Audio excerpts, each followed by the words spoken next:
And that's, I always say, my Nana. Yeah, I take her from everybody. That's cute. Mine. That's sweet. Kyle Irby. My mother's mother, Miss Lorraine. Oh, yeah, that's a good name. So grouchy and love her anyway.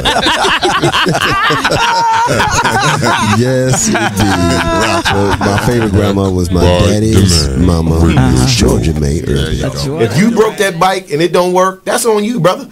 I suggest you get that toolkit out back and then start working with it, right? Yeah. So my son's looking at me like, wow. And I broke down to him how we had got fixing flat tires down to a science. You understand what I mean? Sticking the tube in the water. Right? Talk to me, brother. You understand what I'm saying? Yeah, you know, critical thinking. And see, and we look at that now, and like kids, they not as, you know, they not as on hands like we were back in the day. That's because nowadays you don't have to put the bikes together anymore. They can come assembled. Yeah, everything's coming assembled. In the store, they ask you like if you want it already assembled. Right. Back then, you just got the box with 1,000,000 pieces. Right, and today I don't think they could work with that. It's just like the thought process. Nowadays, you get a bike that's already put together. Now, when you were younger, you had to put this bike together. You got to put it together. That basically closes your mind into learning how to do something. Yes. Now you're giving it something. So, okay, you take this and this is what it is. Right. So now we have to run with this instead of teaching the child. This is how you put this together, so you see the result as this. Right. Critical thinking. I like that. My name is Ruth Rusi. I'm a retired teacher. I'm 91 years old, and this is how I live United. I say retired, but not really. Once a week, I read books to children as part of United Way's education program. Reading to a child creates links between language and literacy. It creates a bond between grown-up and child. And believe it or not, it prepares them for a better academic future. Oh, we read about frogs and flies and pigs with wings, all sorts of juicy stuff. It's a joy to watch all those little faces. I figure I have the time and they have the need. And I've always believed that if we're not here to help each other, then what are we here for really? My name is Ruth Rusi. I help kids prepare to succeed in school. So I don't just wear the shirt, I live it. Give, advocate, volunteer, live united. Go to liveunited.org. Brought to you by United Way and the Ad Council. My name is Meera Batra. I have been in this country 32 years, and this is how I live united. America has always been the land of promise, and in my community, many families have come for a better life. Coming from another culture myself, I know the desire to become part of a community, to feel at home, and to gain the tools for our children and families to succeed. So I advocate for these families with United Way. United Way empowers them to look beyond their histories and to see what opportunities are available. We help them get involved with their kids' schools, network within the community, and when we do, we unite them. We make the community stronger. What I do is something I wish someone had done for me, and I am so grateful I am able to. My name is Meera Batra. I help families see opportunities and succeed. I don't just wear the shirt, I live it. Give, advocate, volunteer, live united. Go to liveunited.org. Brought to you by United Way and the Ad Council. Keyboard Cat, Hamilton the Pug, and Toast Meets World. These are some of the internet's most beloved pets. With millions of YouTube views, shares, Instagram likes, followers, and fans across the globe. But what do all these amazing pets have in common? Their stories started in a shelter. Start your story. Adopt a dog or cat today. Visit theshelterpetproject.org to find a shelter or adoptable pets near you. Training that pet to play the keyboard? Well, that's entirely up to you. Visit theshelterpetproject.org and hear more about Hamilton the Pug, Toast, and Keyboard Cat's amazing adoption stories. Start a story, adopt a shelter or rescue pet today. Your perfect pet is just a click away at theshelterpetproject.org. A public service announcement brought to you by Maddie's Fund. Only in the forest can you see this. But nothing beats the moment you see that. Cool! That's your child's eyes opening up to a world of possibilities. There are some moments only the forest can inspire. Find yours at discovertheforest.org. Learn about forests near you and discover cool things to do when you go. And you might just see this. Visit discovertheforest.org. Brought to you by the U.S. Forest Service and the Ad Council. It's time for Flashback. Now my not gonna say all Aries don't know. But it's just the one you had. That was just a long line, right? You know. Yeah. But it's always something that you can. Go ahead, listen. Can you recollect any signs that you might like? October 15th or 16th. What is that? And Libras. See, I've had some good Libras and I had one really bad Libra, but he was white, so he f***ed his back anyway. So I don't. Wait, hold on, wait a minute. Demonstrate. You got to demonstrate the back. No. Ain't no way. Not the day. How they bust? Boy, show how they bust. And then want to cry afterwards. I mean, what the f is the point of the tears? I mean, I can see you shake, yeah, and shake it off real quick. But you crying? F out of here. What was he crying for? Cause baby, this pussy make that. You in? I got that good nasty bitch. The shame. Oh shit. McLean's Couch every Tuesday at 9. You are listening to BeExposedRadio.com.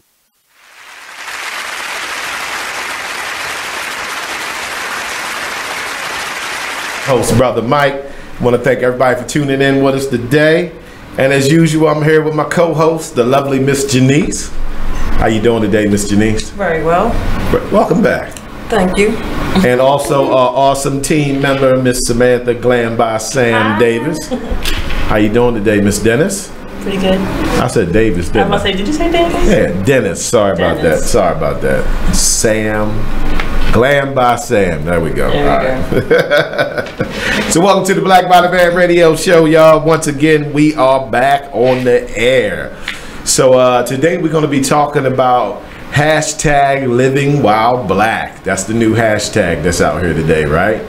With all the incidents that keep happening with the police being called on black people. So we're going to talk about that today, and we want to know what does it mean to you? Hashtag Living While Black. What does it mean to you? But before we even dive into it, let's send out some invites. Let's invite some people to come hang out with us for a little bit today. So how was your weekend, ladies? Before that, how are you feeling today? I'm feeling okay. I'm feeling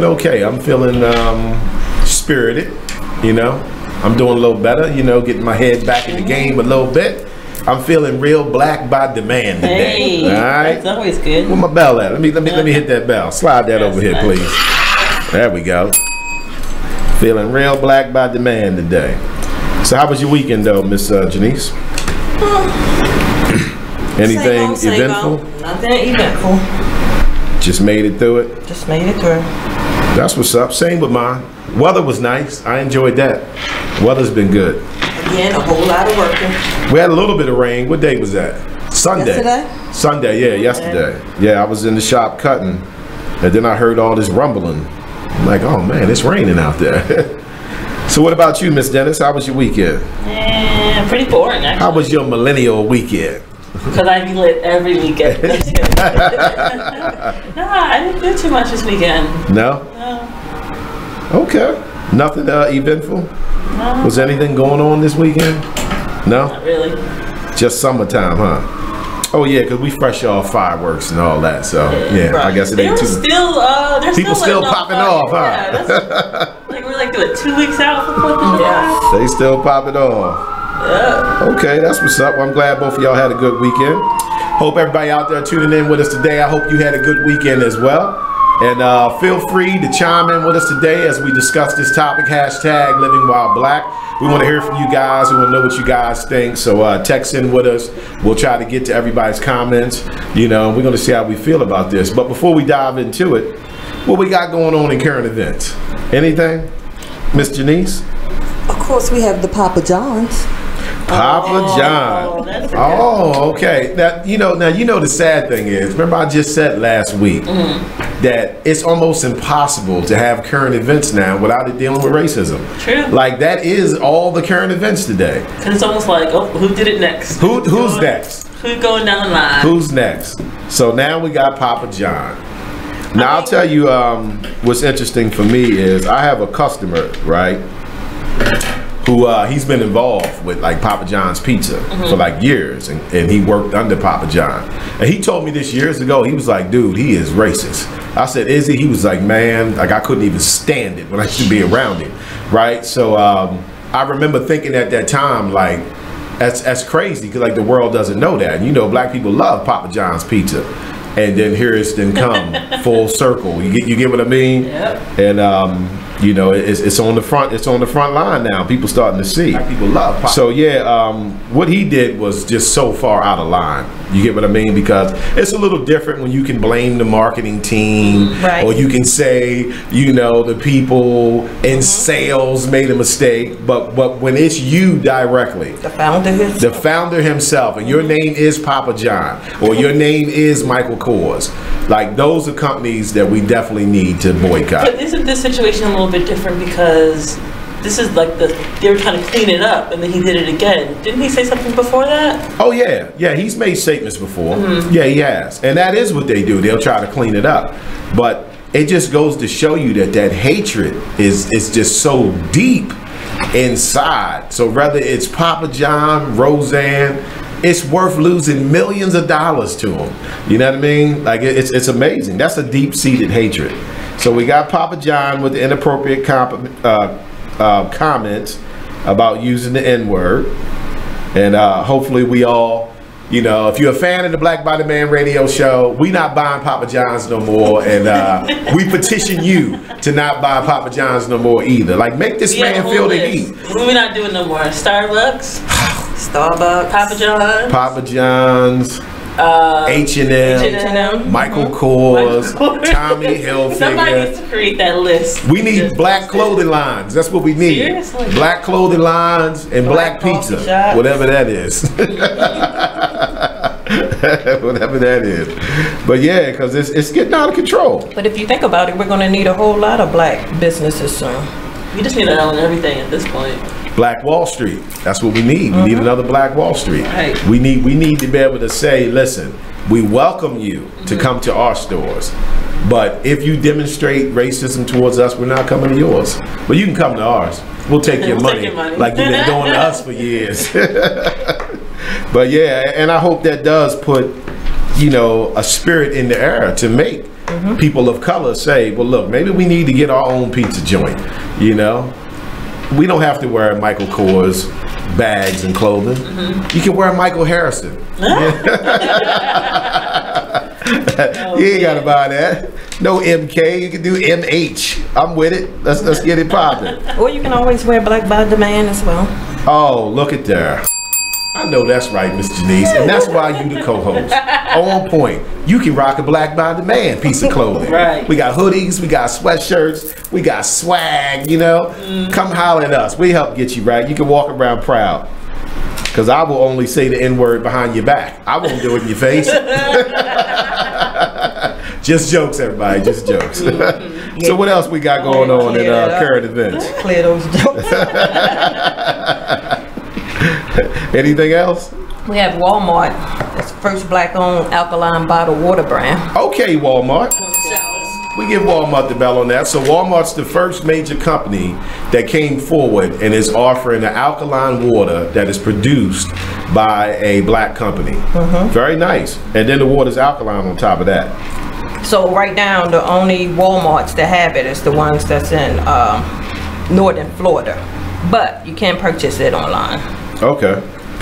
Do they have plans to get it distributed into the other Walmarts? Yes, but right now there's 3 Walmarts that's carrying it. And what's the name of the water? Live Alkaline Water. Live Alkaline Water. Yeah, I'm definitely got to check that out. Check out Live Alkaline Water from Walmart. You can order it online. 100% natural alkaline water. Nice. And we did a show talking about alkalinity and acidity in the body. So that should fit right in with that. Nice. Anything else? What else we got going on? Current events? Well, we have some new road signs that may be coming up soon. Road signs? Yeah. Right now they testing out road signs. Scanning technology to detect radio signals from your cell phones. What? Oh, this is set in place so they can give us some tickets now. It's they scheming. They about to start making more money, y'all. It's in an effort to crack down on distracted drivers. Now, does that mean that you won't even be able to be on the phone with your earpiece anymore? I don't know. They didn't give specifics as of yet. Right now, because I know right now it's like you got to have your earpiece, right? Hands-free. Hands-free, which I always did anyway. Something in the making. Okay. Because apparently distraction is one of the most 5 deadly causes of crashes right now. So they trying to cut down on that. Okay. So some of these road signs that we're going to be passing soon, yeah, they're going to have some type of signal in them. Okay. That can detect you being on your phone? Is that what it is? That is weird though, because like you said, if you're on your Bluetooth, and you know some cars have it now where you can talk through your cell phone, like through your car. How they gonna detect the difference? Right. I don't know. It just sounds like a way to get black people some more tickets. Is it going to be cameras along with these signals? Is it going to be little cameras in it as well? We about to start getting more tickets, y'all. That's terrible. That is. It's an invasion. I mean, I understand what they're saying as far as distractions, you know what I mean? Because, you know, you got a lot of road rage and accidents that happen from people being distracted. Oh, I lost my sound here. Are we still there, Nate?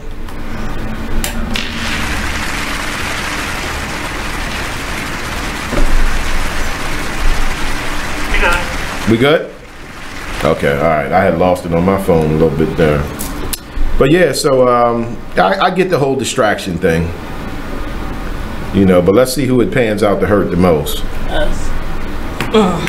The drivers. Right. All them tickets. Tickets coming left and right, right? And then, of course, we have, remember last week when we were speaking about the new NFL policy for the anthem? Well, apparently the Players Association filed a grievance against that because they wasn't involved in this new policy. Of course not. Oh, okay. So the new policy, tell me about the new policy. Well, when you can stay in the locker room during the national anthem now, you know how they was kneeling out on the field. You're not allowed to do that anymore. Oh, imagine that. But you have the option now to stand in the locker room till it's over. But the players don't like that. Of course not. They're being forced. The grievance just based on the fact that they weren't included? Right. Okay. So they filed a grievance because apparently they're not liking that stay in the locker room. They ain't feeling that? No. Would you? I mean, I definitely get it. You know what I mean? Like, I get it. I get it. Let me take my hat off. It's a little warm in here. Let me see here. I'm trying to make sure I'm still live here. Yeah, because the statement was for everybody to take notice of what was going on. So now being in the locker room, I mean, you can't see anything. Right. They're basically hiding you from the world. Right. Like, don't worry about them. We hit them away. So of course they would have. So of course they would have an issue with that. We hit them away. So I'll, keep you updated on how they turn out when they come up with a final on that. Hitting Nate up. Nate, no sound in my earpiece.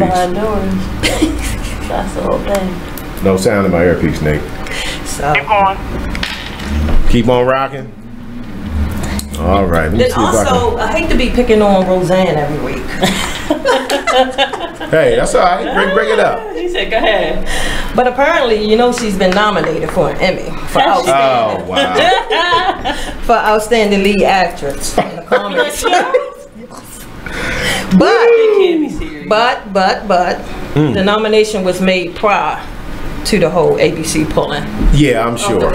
Yeah, I'm sure it was. I'm sure it was made prior. Watch her win, and then she's gonna get up there and be like, "I am so sorry." The nomination, like, that's all that is. The nomination came before, right? Of course. Can always change dates. It's called an eraser. So now she's pick the pen up and just erase a couple things. You know what I mean? Yeah. So now she's in the running for an Emmy. Oh wow. Well, like I always said, you only get punished because you came forward and let the world know what you really think, and they prefer to keep that, under wraps in secret. Oh, sad. Yeah, Roseanne, yeah. that's Well, they all bounce back, whether it's Roseanne or Paula Deen. Like, you're never going to have your career ended in America for being a racist. You know what I mean? You're just not. You know, you're going to have to put on pause for a little bit. That's what it is. Yeah, there you go. You're going to get a timeout. You know, put you in timeout for a couple minutes. Same as with Papa John. Somehow they bounce back too. Oh, yeah. Papa John will come back stronger than ever. Starting with because, him. you know, they have so much support from people who believe the same as they believe.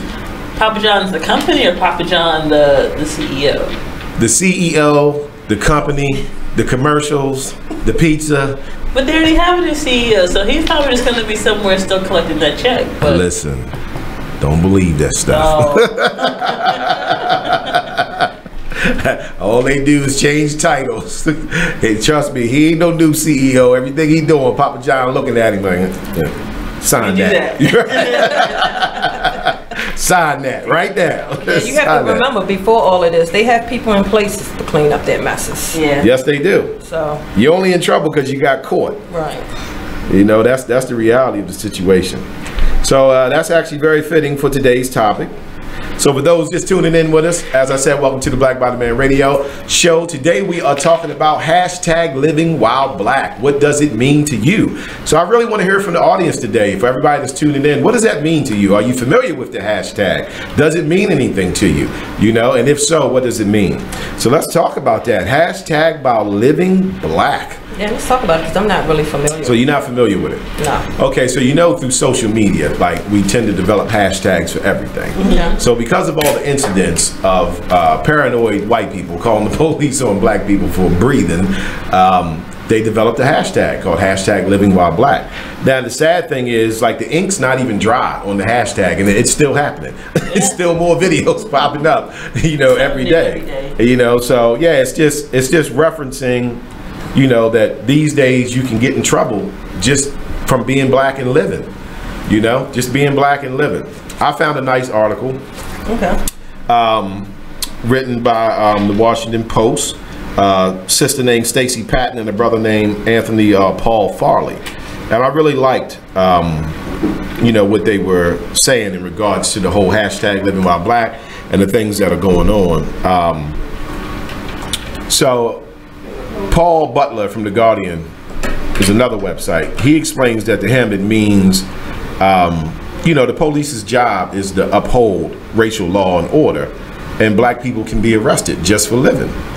You get what I'm saying? Uphold racial law? Mm-hmm. Racial law and order. Well, racial law. Okay. Right. Racial law and order. Anything. Right, because because what he's making the point at is that when these police are called, even though they know the call is bogus, they show up and they still make the black person prove who they are, prove that they should be there or shouldn't be here. So they're really upholding racial law.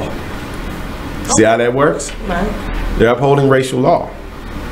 You know, so like, what do you ladies think the definition of, you know, hashtag living while black, what does it mean to you? You know what I mean? Like, what does it mean? Like, when you first heard it, what came to your mind as a black person? Like, hashtag living while black. You know, because we already had driving while black, right? We already had that one. People would get pulled over all the time. So it's like, oh, I was caught driving while black, right? So what about hashtag living while black? Does it mean anything? Just just the daily obstacles we face. Right. For doing simple things. Right. That's what I'm feeling. It really is the reality of living while black. Like, you can get in trouble these days just for being black. So let's go over a few things here. Let me slide my mic to the side here. So let's go over a few things. So here's a short list of things that black people cannot do in the United States in 2018 without a bystander calling the police on them. Sit in a Starbucks coffee shop. Yep. Eat at the Waffle House. Yep. Fly on a plane. Yep. Barbecue at a park. Shop for a prime outfit. Buy a money order so you can pay your rent. Check out the Air Nib. Or take a nap while studying at an Ivy League college campus. These are all things that black people have had the police called on them for doing. Eat at Subway. Eat at Subway. Use coupons at Use CVS. a coupon at CVS. Right. So this is this is interesting. You know what I mean? This is very interesting. I feel like a lot of things are coming full circle, you know, because there are plenty of people within the conscious community who have been kind of, you know, trying to get this message out here for years that things ain't sweet out in this society and that we are being victimized. And unfortunately, a lot of people didn't hear it. If there is a silver lining in this, if there is, right, I would say that the fact that people who didn't believe this, whether you're black, white, or whatever, didn't believe that this was going on with black people, now they have no choice but to face that reality, because it's in your face. It's in your face every day. And it's nothing new to black people. So, you know, for the world who is seeing this, we've been dealing with this forever. It's just that you guys thought we were exaggerating. You thought we were lying. You thought we were exaggerating, you know, and now you see firsthand that, you know, that's not the case. And it's really, really getting out of hand. So here's my question I'll put on the floor. Is it getting worse? Yes. You think it's getting worse? Absolutely. Talk to me. Just because the outrageousness of these calls is getting like a little bit ridiculous at this point. Okay. Like simple stuff that you wouldn't even think that you would be doing, and then a white person sees you and here come the cops. Mike, speaking to your mic, yeah. So you think it's getting worse? Yeah. What about you, Miss Janice? I think it's always been bad. Okay. I think we're just seeing it more to the forefront now. Right, right, gotcha. And it's always been bad. Yeah, it has been. And I think both of you guys having different perspectives, you know, shows the difference in gap, say, in our ages. Right. Because with you being a millennial, it is new to you. Right. You get what I mean? Yeah, it's new to you, you know what I mean? And that's fine, you know what I mean? That is absolutely fine. But for us who are, you know, Generation X, you know, we've been dealing with it the whole time. You know what I mean? Nobody saw it like that. Nobody, well, we didn't have cell phones that recorded. True. All we had was our testimony, which in this society is not worth much. It's not worth much. All we had was our word of mouth. Yeah, it's not worth much. So I think it's interesting that your perspective is that it's getting worse. Yeah. Because of course my perspective is more towards, you know, Miss Janice's, you know, which is it's not getting worse, everyone. It's just getting recorded. Right. It's getting recorded. But now we have it's getting cell recorded. Phones. Now we have the body cameras with the police. Like we didn't have any of that. Technology is who is exposing this. Right. You know, now truthfully, you know, with like the background that I come from, I'm amazed at how many people actually think to pull their phone out. Because all my dealings with the police, I never thought about pulling no phone out. You know, like I'm just trying to get away from these people as soon as possible. But I'm glad that people do it. Because had they not been doing this, you know, the people who aren't aware of it wouldn't have had the exposure to see it. Because it's one thing to tell someone something, but it's a whole nother ball game to actually see it. You know, so now the world is being forced to see it. And it's interesting to see all the excuses that people are coming up with, you know, as to why it's happening, you know, but it's pretty bad. It's pretty bad because it's getting to a point where black people are becoming fearful to even live their life. You know what I mean? To even, you know, if you want to return something to Target, like people are giving it thought. Like, I wanted to return this, but I'm kind of scared. You know, I don't want to be in jail at the end of this. Well, you know, that's because like everything that's going on and by it all being in the forefront now, it's making it worse. Because now, of course, you're afraid to return it because the people that's working in the stores now, they have different attitudes now. Right. Watching all of this has changed. Changed their spirit, right? Yeah. So they're going to be different now. Right. Okay. So let me ask this. So do you think Trump played a part in putting this spirit in the air? I personally think he did, because I think when you are the leader of the free world, right, and then you put out there your feelings, all those who were in the closet about that have now been given a free pass to come out. Yeah, I've been set free. I mean, if you remember during the campaign, it was so many white people that was like, he just says all the things that I want to say. Right.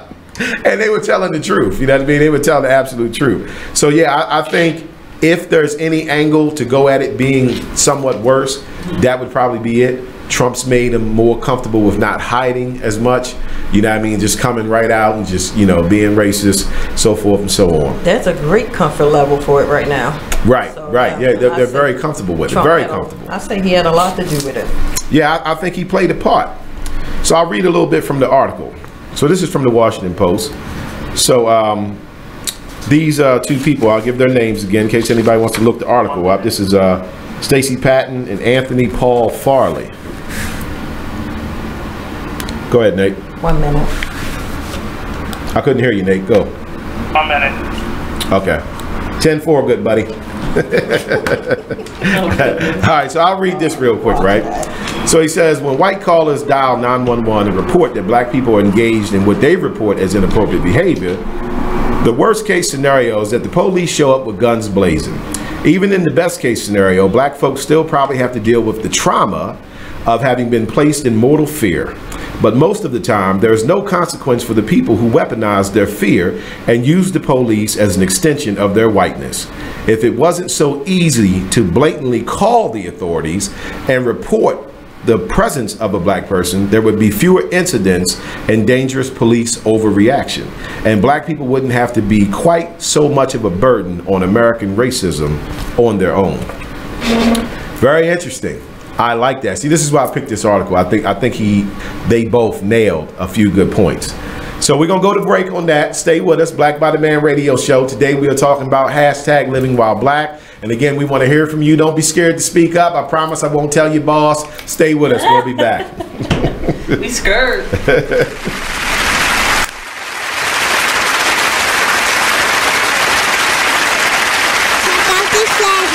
From Sunset Soul Radio. You know, just us as a people, I feel like you should not feel good about that. I'm not quite sure why people, why you would feel happy. Like that's the part I don't understand. Like I can appreciate the women feeling like, you know, they told their story and finally justice is going to be served, but I don't understand the feeling happy about it. Or the thought that as a woman, which I've been hearing that a lot as I hear people talk about it, and I look at it on Facebook, and I've heard other radio stations speak on it. It's like you should as a woman feel vindicated, or you should be happy and proud, or you being a survivor of molestation. I know you should understand and be happy about it. You know, pro Me Too. I don't agree with that. I don't agree with, first of all, that I should feel any kind of way, and I don't find that doesn't make me happy to see a man go to prison, especially at his age, and basically for the rest of his life, and dealing with the fact that, you know, his own personal things, his daughter just died. Like, I can't be happy about that.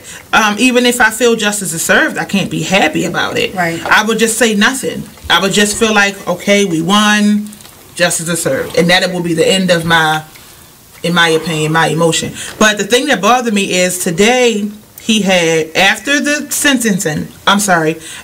verdict, he had an outburst, and the prosecutors. Sunset Soul Radio, Thursdays from 7 to 9, only on BeExposedRadio.com. Whoa. The moment my son saw a redwood tree. It's huge! Is the moment I knew that for him, You can't even see the top of that thing! even the sky has no limit. There are some moments only the forest can inspire. Find yours at discovertheforest.org. Learn about forests near you and discover cool things to do when you go. Your moment is out there. Find it at discovertheforest.org. Brought to you by the U.S. Forest Service and the Ad Council.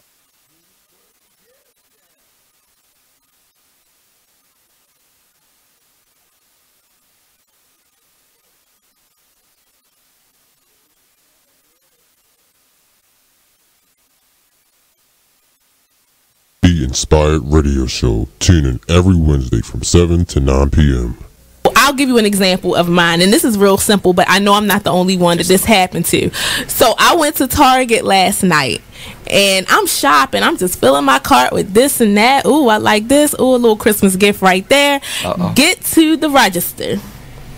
They ringing it all up, and they say, ma'am, your total is blah, blah, blah.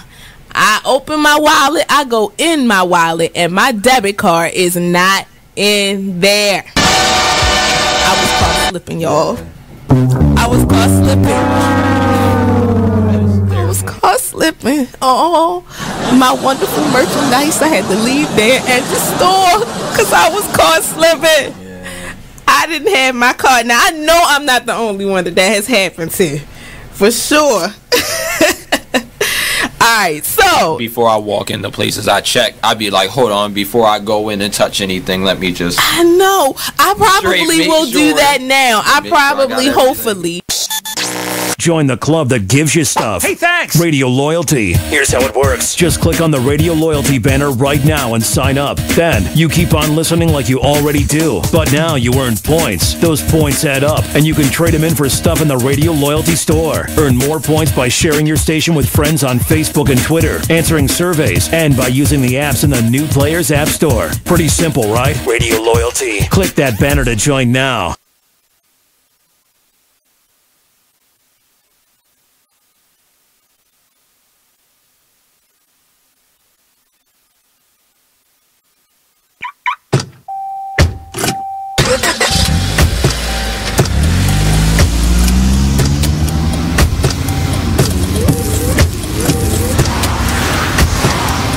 Driving has a rhythm all its own. Don't wreck it with a text. Before you get behind the wheel, silence your phone. Or better yet, designate a texter. For more text-free driving tips, visit stoptextstoprex.org. Brought to you by the Ad Council and the National Highway Traffic Safety Administration. Green light. Hey girl, school zone. I'm getting hungry. Car changing lanes. You want to meet me for pizza? Stop sign.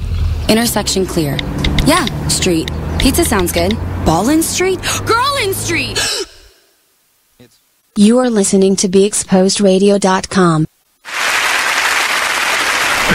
All right. Welcome back, everybody, to the Black Mountain Band Radio Show. Today we are talking about hashtag Living While Black. So let me let out the disclaimer, just to make sure everybody has an understanding. We are discussing hashtag Living While Black. Anything that you hear us reference in regards to white people, it is specifically about these racist white people who are committing these crimes. It's not about white people in general. We know that all white people don't participate in these type of activities, so we don't never want it to seem like we're saying this is white people as a whole, as a community. So we're speaking specifically about the ones who are causing these situations. So I just want to put that out there. Okay, so we're talking about living while black. So let me read this again for those that missed it. So this is out of the Washington Post. It says, when white callers dial 911 and report that black people are engaged in what they report as inappropriate behavior, the worst case scenario is that the police show up with guns blazing. Even in the best case scenario, black folks still probably have to deal with trauma and have to deal with them. And it's based off of a false report from a white person. So that is definitely something to fear. So I love how he put that in there. He goes on to say, but most of the time there's no consequence for the people who weaponize their fear and use the police as an extension of their whiteness. If it wasn't so easy and blatantly easy to call the authorities and report the mere presence of a black person, there would be fewer incidents of dangerous police overreaction and black people wouldn't have to bear such a burden, right? Right. So I'll read a couple comments here. Shout out to everybody who's tuning in with us today. I'll try to go down and say your names. First of all, my brother Big Man, DJ Big Man, Dwayne Harrison, Mr. Tamara Holland. What's up, Tamps? You know, and my nephew Raheem Ames, Mr. Marcus Clark, Scott Miller. I appreciate y'all tuning in. Miss Antonia Osborne. So I'll read a couple of your comments here. So is that Davon Brown? He says black existence disrupts white comfortability. I agree. I think it does. You know what I mean? Like, we're to that stage in the game where you have, you know, white people being upset and black people just living, having fun. You know, come on, barbecues, sleeping in the library. Like, wow, man, like this is getting out of control. So Scott Miller says, and most recently, we can't deliver newspapers. Damn. Wow. That's a new one? Yeah, we can't even deliver newspapers now. Wow. Get the police called on you for delivering a newspaper, and Mr. Marcus Clark says, let alone go into a pool. Because you know we had the pool incident. Yeah, there's been a couple of those. Been a couple of those. Well, the one pool incident, the white woman hit the young black boy. She hit him. She busted him upside his head. You know, busted him upside his head. So that's just how bad things are getting. So yeah, I think it's been a certain spirit put in the air. I'm sorry, and that was while he was trying to leave. Like while even he when was trying to leave. she told him to leave, like he was leaving. He said okay. Yes. He didn't want to argue. Evidently, his parents told him, well, just go ahead and get up out of that situation. Yep, and that's what he was trying to do. Put their paws on you. But yet, that still was a problem. It is definitely terrible. It's definitely terrible.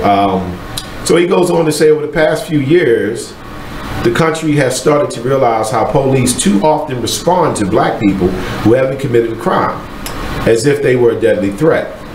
But focusing on the police conduct alone lets everyone else involved in these incidents off the hook. I like that. So you get where he's going with that? Like, yes, we got to focus on the police. But what about these white people who are doing this? You know, like it's time for some changes to come about from them doing this. What do you guys think should happen to people filing false reports? And before you answer, let me say this. Filing a false report is a crime. Right. So I'm kind of confused as to why they're not being charged with crimes once the police get there and then realize, okay, this was bogus. You know what I mean? Like you're just exercising your white privilege. So what do you think could help with that? What could be a deterrent for white people who want to try to go this route? At the very least, when they show up to these incidents and find out that it was a bogus call, they should at least, you know, get a ticket, either have to pay it or go before the judge. Okay. I agree with that. I agree with that too. Yeah. It should be repercussions because I think that's a part of the problem. They're able to freely do this without having any concern of what's going to happen to them. Right. You get what I mean? Because the ones that I've seen, and y'all correct me if I'm wrong, I never see them ask the white people for ID. You know, like you see the black person has to show their ID, prove who they are, but I never see them turn around to the white person and say, now, where's your ID? And I need to know who you are. You get what I'm saying? So it's clear that they're still not responding to this the way that they should because it's their people. They know who Becky is. Right. They know they who go to Becky church is. every Sunday. They know who she is. They're definitely not responding the way they should. I mean, once they get there and see that this is a bogus call, just the fact that they're taking it a step further by asking for your ID, going back to their call, but I mean, that's too much. Right. That's too much. So even on the pool situation, she had to show her ID, then she had to show her pool pass and show them that it actually worked for the pool. Like at that point, that's just doing too much. Right, it is. It's putting the burden on the black person. The black person still has the burden of proving that the bogus call that the white person made isn't true. Even though the police can clearly get there and see that it's not true from their behavior, so forth and so on. You know, so Mr. Brown says it starts with how they were taught. True, I agree. That's very true. Sean Hamilton, what's up, brother? He says stop the hate. Yeah, that would be lovely, my brother. That would be lovely. But that goes back to what Davon Brown said, that, you know, it's taught to him. Floyd Pressbury, what's up, brother? Floyd says when Obama was in office, there wasn't so much racism, and it wasn't shown like it is now. True, because Obama didn't put that spirit in the air as the leader of the free world, and I believe that Trump has. Trump's put that in the air. So Trump's got everybody coming out the closet like, yeah, I've been waiting my whole life. You know, to act like this. That's what I was going to say. You know how many people sat back holding on to this and couldn't release it, and now they can, and it's just filled. Yes. The floodgates have opened. Yes. And you know, like I said, I agree with Mr. Hamilton. Stop the hate, but it's I can't see that happening, brother. You know what I mean? Like it's breeding into many of them. Not all of them, but the ones that have that in them, like it's deeply seated. You know what I mean? It's deeply breeded into them. But I think it's time for the police to start taking a stance against it. Because like if I was a cop, like I'd probably be locking people up. I'd be like, I'm so sick of coming to these calls, you know what I mean? Because at the end of the day, these particular white people that are doing this, they're not doing it with good intentions. You get what I'm saying? Like what I mean is they're not calling the police and then thinking the police are just going to peacefully remove the black person they have a problem with. No, they're doing it to get you hurt. They're doing it to get you hurt, get you killed, get you arrested, get you tased, get you beat up. They are literally showing that because I am a white person, I can use the police as a weapon against you. Because they know what your reaction is going to be. Well, they definitely depend on black people becoming emotional. And I want to ring the bell on this. because a lot of the videos that I've seen, the black people weren't getting very emotional. Right. Like we're growing numb to it. You know what I mean? Where it's not even getting us upset like it did before. And we're realizing that us becoming emotional has never helped the situation. Right. You know what I mean? And I'm not saying that we don't have a right to become emotional, because we do, because of what's going on. But it just simply doesn't help. So I've been very impressed with like the Starbucks situation. Yeah, that was a big them young men kept their composure through the whole thing. They did. And when you understand the game, right? I'll throw a little nugget out here for y'all today, right? When you understand the game, when you're dealing with these type of people with hatred, they are banking on you becoming emotional, because that's already a tag that they put on black people. So they can say, see, he or she is outraged. Look how he's hollering. Look how he's yelling and screaming. And in our reality, black people, we're just loud, period. You know what I mean? So it's not always us, you know what I mean, in a rage. We just tend to speak louder. But you live in a society that has marked that as a black mark. And even with those two black young men, I believe they were able to handle themselves so well.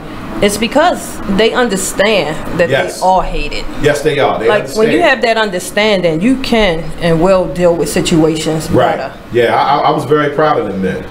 You know, I was very proud of them. Let me see. Let's read a couple comments. So Floyd says, not all cops are bad. Some cops take home issues to work and take it out on the black people. Yeah, that's true. I mean, I definitely don't think that all police are bad. But I challenge you with this question, Floyd. If there are good cops, right, as you say, why aren't they doing something about the bad cops? Get back to me. Get back to me, brother. Get back to me.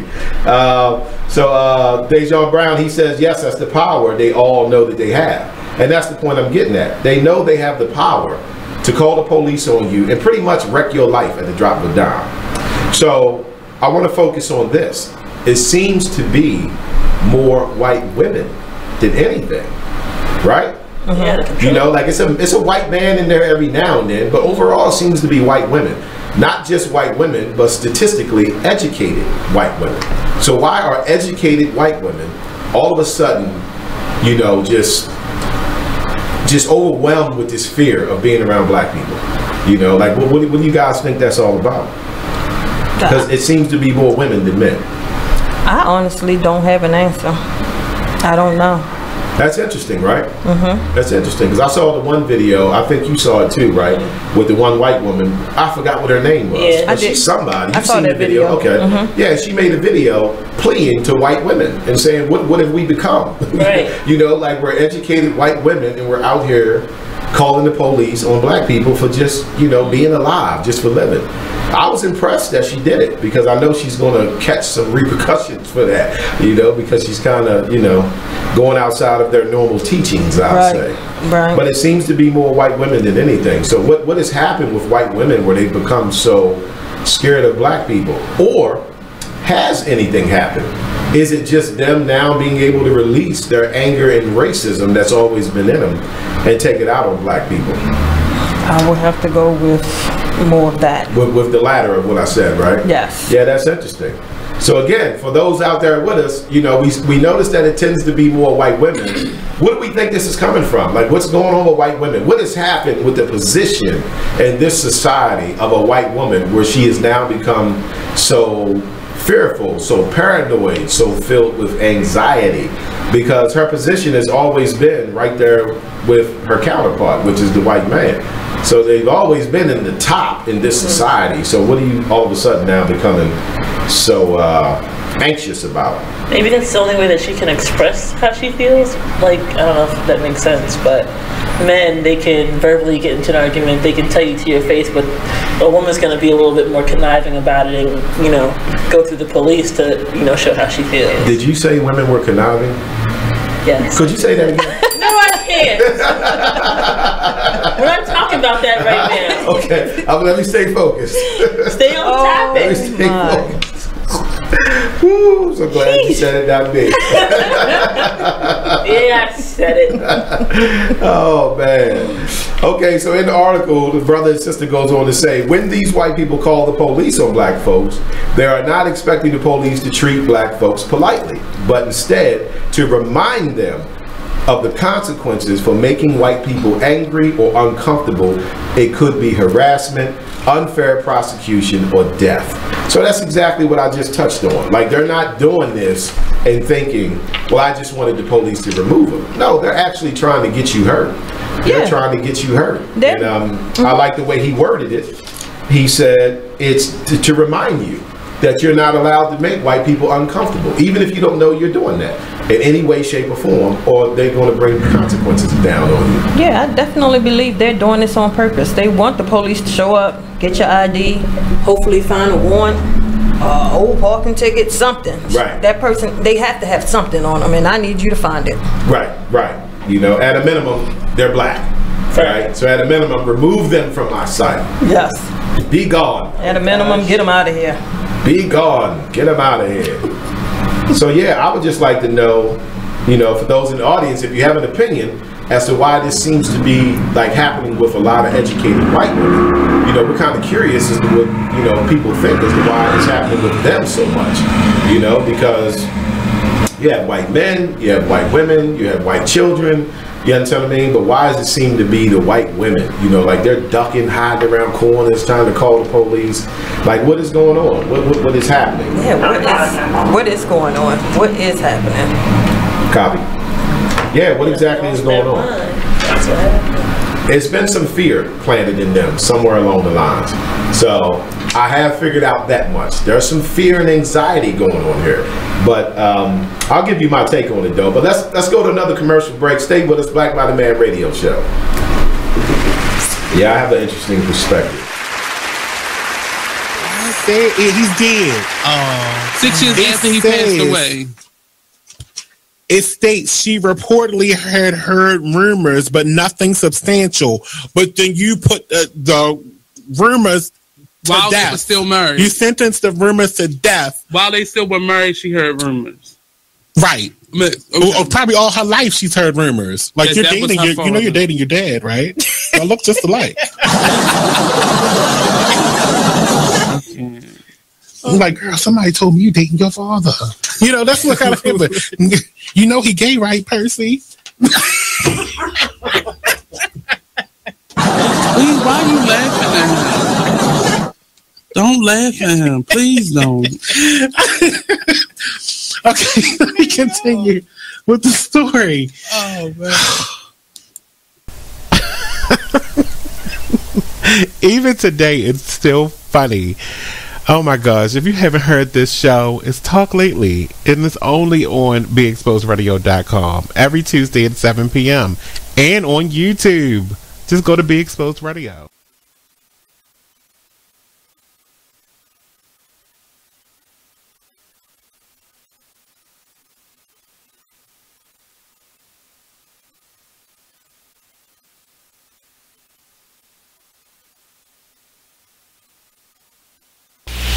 Join the Just a Bit Outside crew every Monday, 8 to 10 p.m. on BeExposedRadio.com. You want to start off? I think I'll get it out of the way on a who's not. Okay, do it. The Orioles. Right. They got swept by the Royals. They lost 4 in a row, and the last 5 games have all been decided by 1 run. Mm-hmm. The game before, or the last game that they lost before the Royals was the Nationals, and it was Weeders, of course, won with a home run. Hit the home run. Right. They were going into that National series. It seemed like they were doing so well, and they just crapped out. They got that game postponed, so who knows when they're going to replay that or play that game. Mm-hmm. That's my first not for the night. Okay. Okay, I'm going to go ahead and weigh in on my who's not, and I'm going to talk about the San Diego Padres. The Padres. That's okay. You just took my answer. They're in last place in the NL West. They've lost 8 of their last 10. Their run differential is a negative 65, which is just horrible. So when you have well, let me just talk about run differential a little bit. It's kind of like the how much you're winning or losing your games by, pretty much. Yeah. Okay.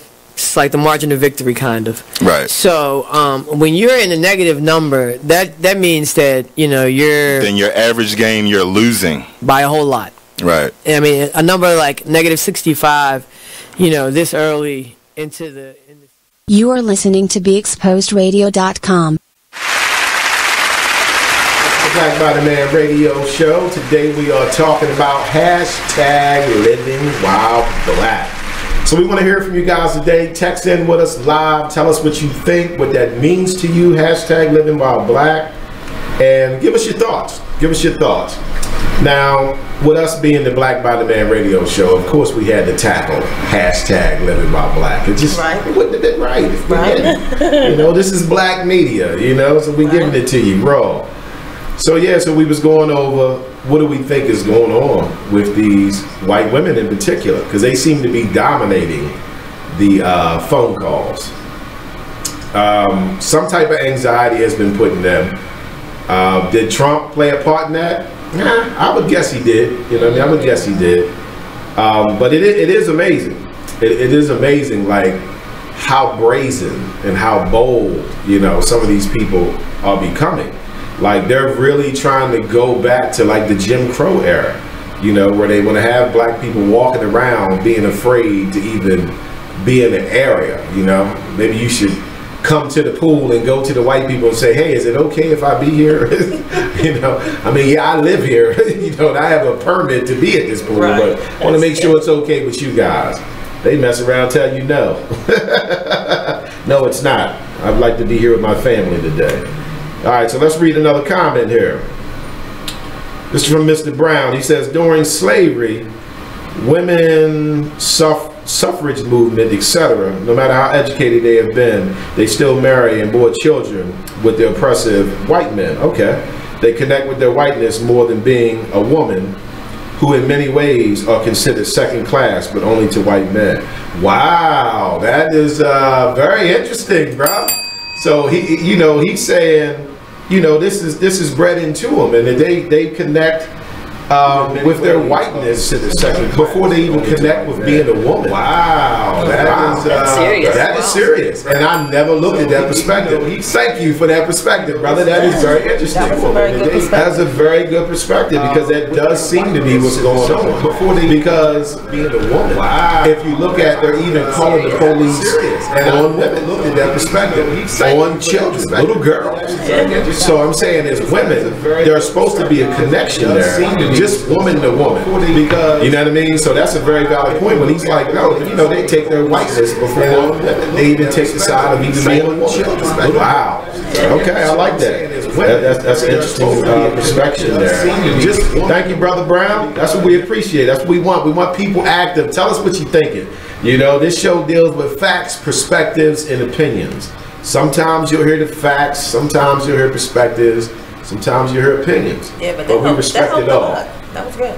That was good. That was good. So did you ladies come up with anything as to why, or have you felt any pressure from that? Have you been in Kohl's? Like I've been in Kohl's, right? And I'm walking around Kohl's, and I'm looking at white women looking at me like they security. You know what I'm saying? And I'm just sitting there looking like, wow. So like y'all really like feeling that, you know what I mean? But listen, white people.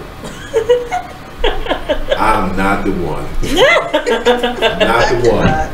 Oh man, could you imagine that? I will deal with it in the best way possible. And you ain't gonna get the police arresting me. It ain't gonna happen.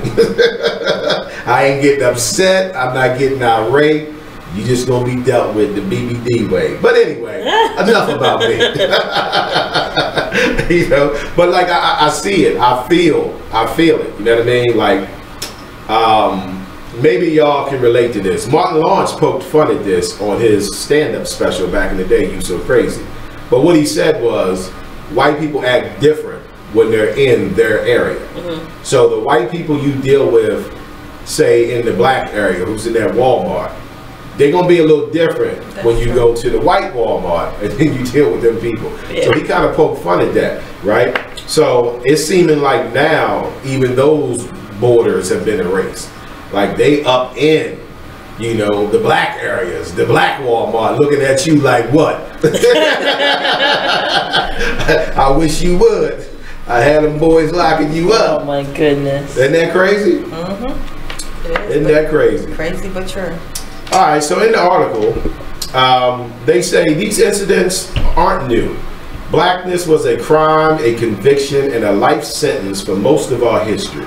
From 1619 to the late 1960s, blackness was as much an endless subjection to humiliation and impoverishing legal controls as it was a color.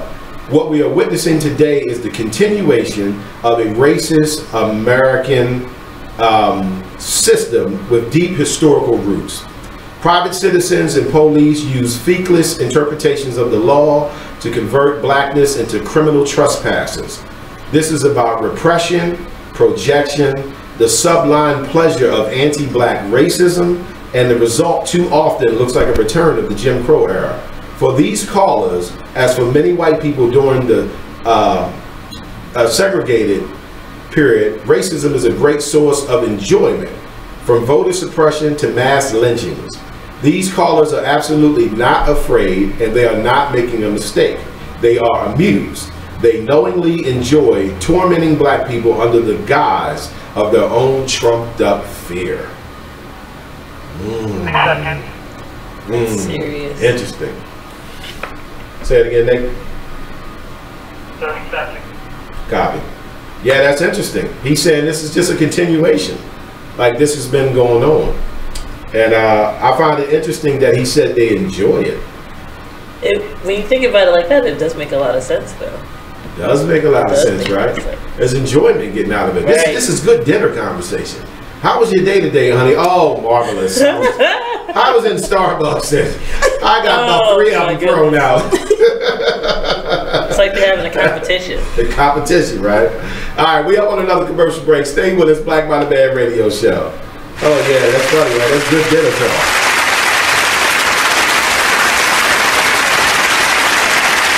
I'm LeVar Burton, and I'm proud to be a book person. How do I choose a book? Sometimes it's the cover, sometimes it's the title. I guess I'm pretty visual. If a book's really impressing me and the writing is really good, I will peek and see what the last paragraph is, because the endings of books should rock you. I am a book person, and if you're a book person too, read to a child and spark a lifetime of ambition. Join me at bookpeopleunite.org, because reading is fundamental. A public service announcement brought to you by Reading is Fundamental, Library of Congress, and the Ad Council. Hi, I'm LeVar Burton, and I'm proud to be a book person. How do I choose a book? Sometimes it's the cover, sometimes it's the title. I guess I'm pretty visual. If a book's really impressing me and the writing is really good, I will peek and see what the last paragraph is, because the endings of books should rock you. I am a book person, and if you're a book person too, read to a child and spark a lifetime of ambition. Join me at bookpeopleunite.org, because reading is fundamental. A public service announcement brought to you by Reading is Fundamental, Library of Congress, and the Ad Council.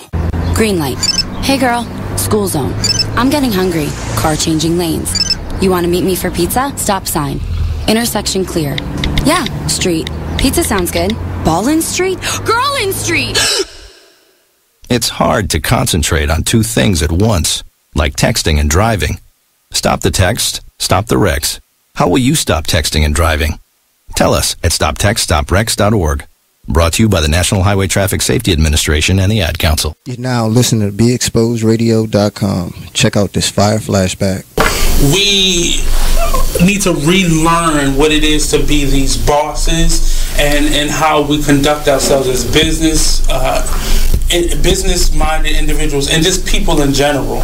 I let my gut, and if I call it gut or God or whatever, I'm led by that energy. I know where it comes from. I know where it's, taking me, and you have to figure out what is important to you, and don't.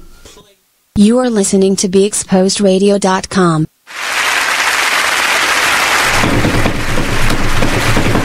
Welcome back to the Black by the Man radio show.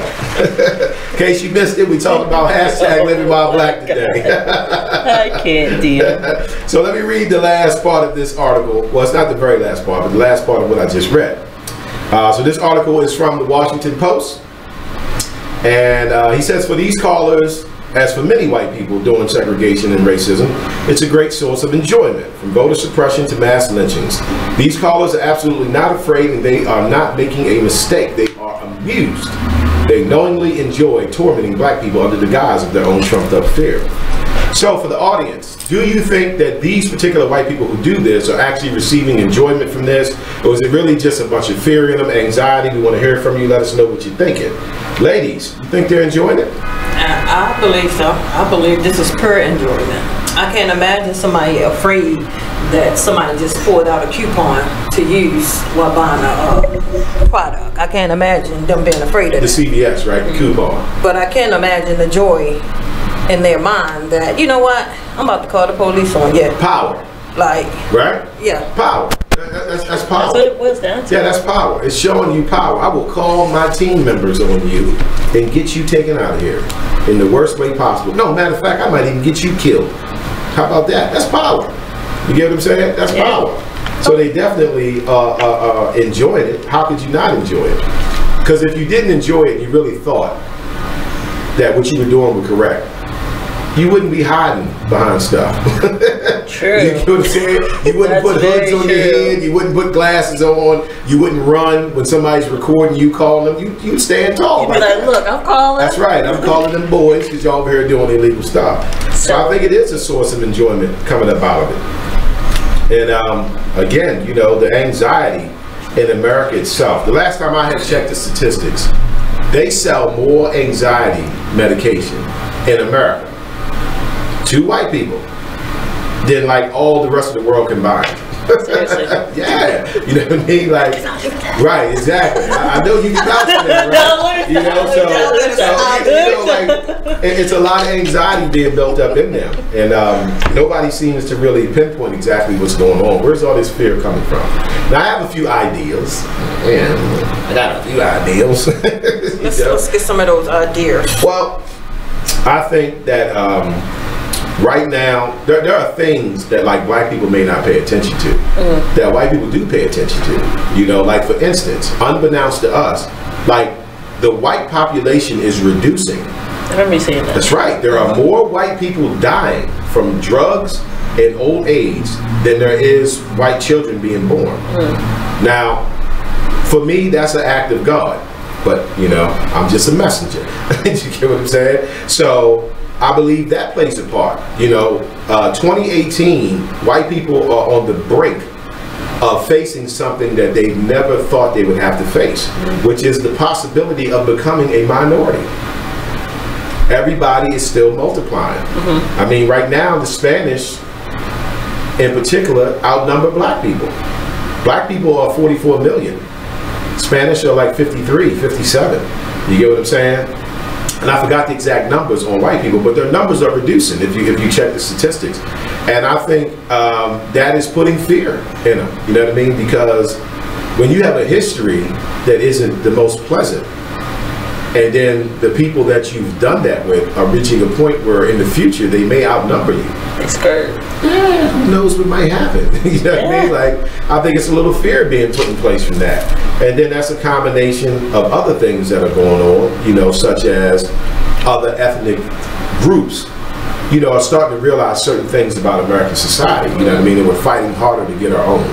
You get what I mean? And fighting harder not to be so dependent on another group of people. I think that's putting fear in the air as well. You know, and it's building anxiety, you know, but it's a very slow process, but I believe the tables are starting to turn a little bit. They can feel it? Yeah, I think they feel it. I think they feel the tables start to turn a little bit. You know, there's a little anxiety being built up to a point where, you know, they're just so jam-packed with this fear. Now, the irony to the whole thing, and this is what I want to say to white people, right? First of all, I'd be embarrassed to be white right now. I'm just keeping it real. I would be embarrassed to be white right now. And I've had white people comment in posts that I put up where they literally said, I'm so embarrassed to be white right now. Right. And I completely understand where they're coming from, because there are people who painted a picture that they was, you know, upper echelon society is not living up to that. You know what I mean? You're looking like some very cowardly, scared, you know, people. But the thing is, whatever anxiety that has been built up within white people, with the fear they have towards black people. The thing that nobody is pointing out is that it's other white people who put that in you. Yeah, joke's on you. Your own people is who made you have that anxiety, who made you have that fear. They're the ones who miseducated you on black people. They're the ones who gave you the stereotypes on black people. They're the ones that made you think Obama was coming to take your guns. You understand what I mean? They're the ones that made you think the black guy walking down the street with a shirt and tie on somehow wants to rob you, even though he probably make more money than you. Right. You get what I'm saying? They put that anxiety into each other, and that's something that they need to investigate, because you didn't get that from us. We didn't do that. You know, we're the victims in this. Why would we want to put fear in somebody? Like, black people live a life every day of walking around trying not to make white people feel anxious. Right. You know what I mean? Even seeing some of these videos, like for the contractor in particular, he goes into his jobs knowing that he has to have his contracts ready, his IDs ready. Exactly. Just to, you know, because he knows that there's that possibility that somebody may call the cops and be like, oh, well, he's doing something he's not supposed to. Right. So when you got to go into stuff like preparing yourself for that outcome, then it's kind of like, come on. Right. That's terrible. That's a terrible way to live your life. We've been living like that forever. But they lack the understanding that it's their own people that gave them that ignorance. That ignorance was given to them by other white people. You know, you didn't get it from black people, you didn't get it from Spanish people, you didn't get it from Asian people. Matter of fact, they also gave it to all of us, as well as, you know, the other ethnic races. So that's the irony to the whole thing for me. Whatever anxiety you feel and whatever ignorance that is in these particular racist white people, because like I said, it doesn't fit all white people, but those that it does, they gain that from their own people. Your own people put that anxiety in you, made you have that fear of your daughter being with that black kid, made you have that fear when you pulled up to 7-Eleven and it was, you know, a black man coming out with a Slurpee. Right. On Free Slurpee Day. He stole it. You understand what I'm saying? So yeah, and that's a discussion I've just never heard nobody talk about. Right. You get what I mean? I mean, what do you ladies think about that? It's like, now they don't know what to do with all that anxiety. Right. They have no idea. They have no idea what to do with it, other than take it out on us. You know, because it's like now, black people are just, you know, like we're going through it. You know what I mean? Not that we haven't been, but just the fact, the public humiliation of it. See, it's already been happening. We've already known about it. We've been dealing with it for years. But now we're in a new stage of public humiliation, because it used to just be our stories that we told each other. Right. Now it's on Facebook. So now other people get to see you on Facebook being humiliated, get to see you as a black person. You could be educated, master's degree, a doctor, or whatever, and here's the white woman who works at Walmart threatening to kick you out the pool. Right. You know what I mean? And ready to call the police so you can be dealt with. But you also get to see how desperate they're looking right now too. That's what I'm saying. That's pretty desperate. It's a spirit of fear in the air. You know what I mean? Just trying to pinpoint where is all this fear coming from. Like I said, I have my suspicions. I think the tables will start to turn. I think that, and I'm not, you know, going to go down the biblical road on people, but if you have Bible knowledge, you know, and you are a believer in the Bible, like, this is prophecy. You know, like, what's going on is actually written. And I won't go into it because that's not what the show is about. But, you know, it's actually written. So what I see is prophecy unfolding, you know, because you said if you believe in God, God's behind everything. Contrary to popular belief, people just want to look at God as just, you know, all the good and all the love. Nah, read that book. Read that book. He says I'm responsible for everything. So that spirit in the air is being put in the air by him, or at a minimum approved by him to be there. And I think the tables are starting to turn a little bit. I think they're starting to experience a pinch of insecurity. Even though we as black people are not doing anything to make them feel that way. Black people have never been that way. Like, we could have been a group of people that got freed from slavery and said, we're taking these people to war. I mean, at the end of the day, that's what they would have did if we would have held them as slaves. They would have took us to war once we freed them. Now, how do I know that for a fact? Because they got a whole history that shows it. Okay, you do something to white people, I don't care if it's an individual white person or a white nation, you go into war.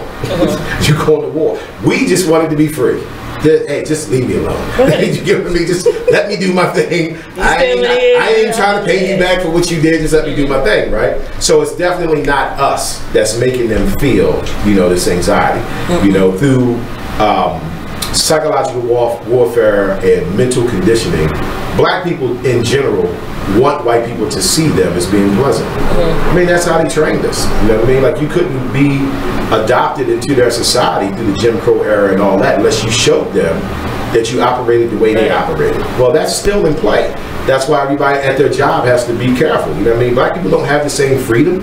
A white person can be at their job and go to a KK meeting that night, and 2 other white people that work with him can see him going there. And there will be no repercussions at the job. A black person can go to the AFRAM, in Baltimore, and have a white person see you that work with you, and you might run into some problems at work the next day, you know, so it's a totally different freedom, you know, so they don't go through what we go through. So, you know, we generally try to be very peaceful, you know, because I think that's who we are as a people. We're peaceful. We're not interested in all this nonsense. And that's why I'm so impressed with the way so many people have handled these situations of having the police called on. Because it's evident, y'all keep doing it, y'all gonna call them on the right person.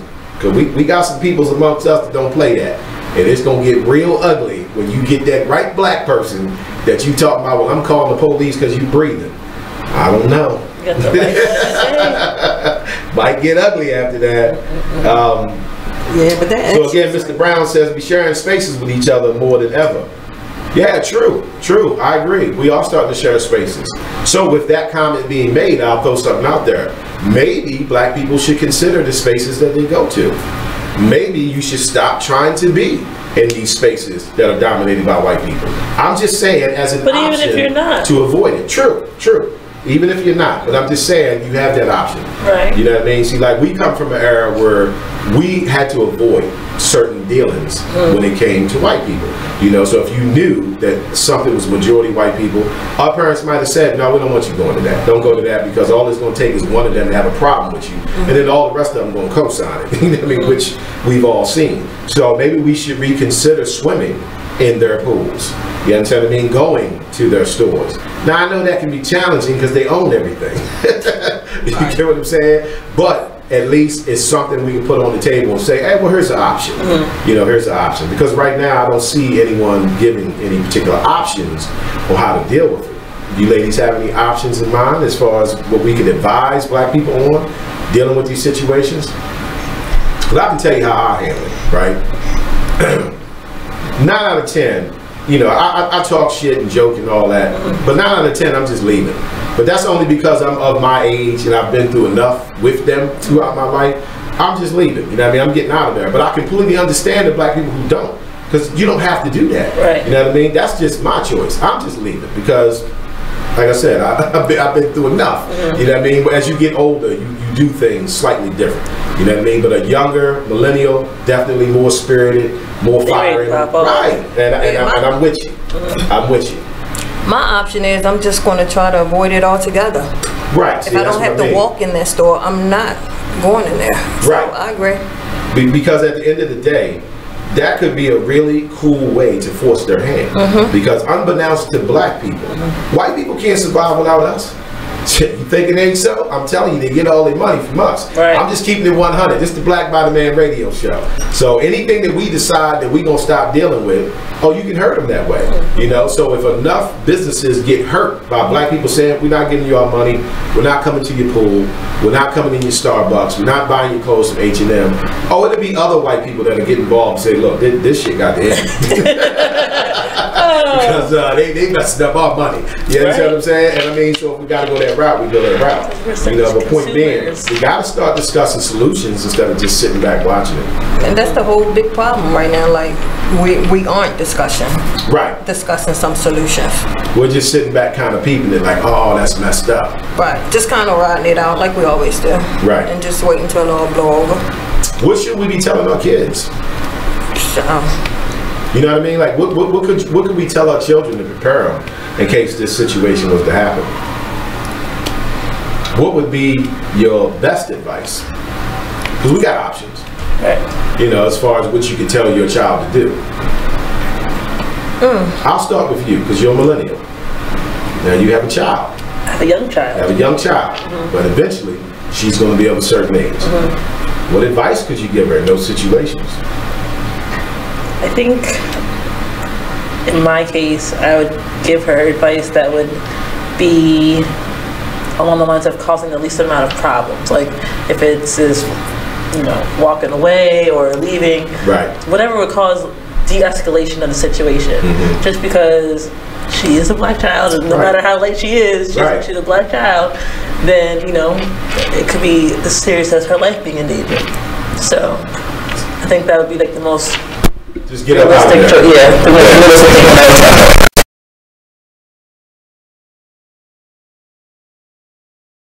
Haven't helped thus far, because we have been de-escalating everything our whole lives, and it's still been coming out. It's still coming our way. The only thing that you can do when you feel like your life is in, like, at the end of the day, your life is always going to be in danger when you're in these situations, just because you're black and they're white. So that's always going to be the baseline, no matter if it's just like an argument or disagreement. It can easily turn into something that's where you feel like your life is being threatened. We mind and we mind our business every day. I guess that's what the hashtag living while black. Right. This is just living while black. Living while black. It's not causing anything. We do these things every day. Like we try every day to avoid everything, but yet it's still coming.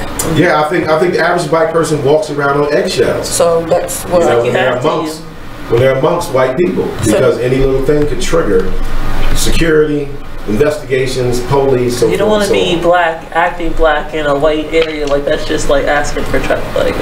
But that's why. And that's why we know right now it's the time to start coming up with solutions. Right? Coming up with solutions, definitely. Continuing on what we've been doing for millenniums now. Anyone in the audience, if you got suggestions or solutions on how we can teach our children how to deal with this situation, type it in so we can read it out for you. We're going to go to another commercial break. Stay with us. Black by the Band Radio Show. Hashtag Living While Black. We'll be back.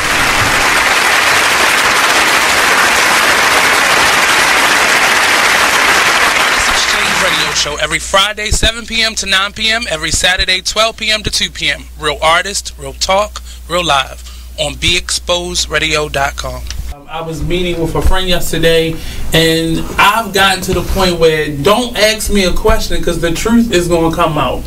Exactly. Just don't do it. If you ain't looking for the truth, don't come to me. Don't do it because I can't hold my tongue, and she wants to be this stylist, boutique, but you're not doing anything in that nature, and I can't take you seriously if you're not doing those things. And I understood why people didn't take me seriously, because I found myself in somebody else's lane. I was good at what I was doing and what I wanted to be, but I wasn't doing it for me. So how can I ask you to take me seriously if I'm living in somebody else's shoes? And nobody can do what you do, and I think that that's a big problem that people face now. Like, you see what somebody else is doing and you want to do that when that's not your lane. That's not your lane. That's not what you're supposed to be doing. But it's popular, it's getting that person money, it's getting that person applause. Oh, I want applause. I want money. Let me stand over here behind them. And then a lot of times people aren't honest with themselves either. Like, I was thinking earlier today, I've been woke for almost 2 days, so so you get honesty, yes. And I was thinking, like, The Artist Exchange Radio Show. We're rewarding you for something you already do, listening to us. It's Radio Loyalty, and it's an easy way for you to get free stuff. All you do is sign up. Go ahead and click the banner now. You'll earn points as you listen. Points you can trade in for great products and services in the Radio Loyalty store. You can earn even more points when you share your favorite station with friends on Facebook and Twitter. Radio Loyalty. It's free to sign up, so click the banner to join now. So, Jacqueline. Yes, Mom? I wanted to talk to you about something, and... Oh, wait. Hold on. I just got a text. Oh, there's another one. Wow. Busy me. So, anyway... Oh, wait, Mom. I just got a message. My friends keep commenting on my comment. Oh, there's another one. So many comments on my comment. Oh, I can't wait to watch TV tonight. Playoffs! Hey, guys, check out my new video game. Pew, pew. Wait. Mom, what? Huh? What? Hold What'd you say? Wait a second. What? This weekend, unplug. Take your family to the forest. There's nothing in the world like experiencing nature firsthand. Trees, paths, bluebirds, streams. Getting closer to nature can get you closer to your family. To find the forest nearest you, go to discovertheforest.org. Brought to you by the U.S. Forest Service and the Ad Council. Is What It Is radio show. Go ahead. All right, listen. All right, say situation. Cause I keep telling y'all, it's different situations in the child support thing. You can't just pinpoint one thing. You can't just say, "Oh, here did be. That's why you're on child support." Oh, he this. That's why you're on child support. Oh, she this. That's why she on child support. No, sometimes it could just go off of, "Oh, I just called him and asked him, can he pay for the pictures? He ain't want to pay for the pictures. I'm taking his ass downtown." Yup. Well, you got to know. Know who you dating. Hold up. You just like I just called her. I just called her and asked could she just get Junior some shoes. She couldn't even get him no church shoes. I'm taking her ass downtown. Now, when you go downtown, you go down there, you get $500.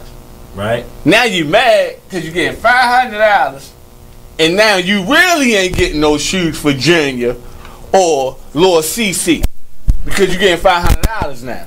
Right. Yeah, but you gotta remember, if you're a good father or good mother, and you paying child support, right? You still gonna go. You are listening to BeExposedRadio.com. Welcome back, everybody. BBD Radio Show. So I'm gonna read this comment by.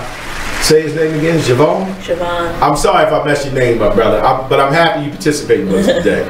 He says we need to create our own communities, our own space where we can have white allies, but we have to take care of home first. I agree. Because, let me tell you why that's such an important statement to me. Because when you speak about the atrocities that white people do, a lot of black people like to take it like you talking about every white person breathing. Right. And you're not, you understand what I mean? And I know that there are, good white people who, are not racist.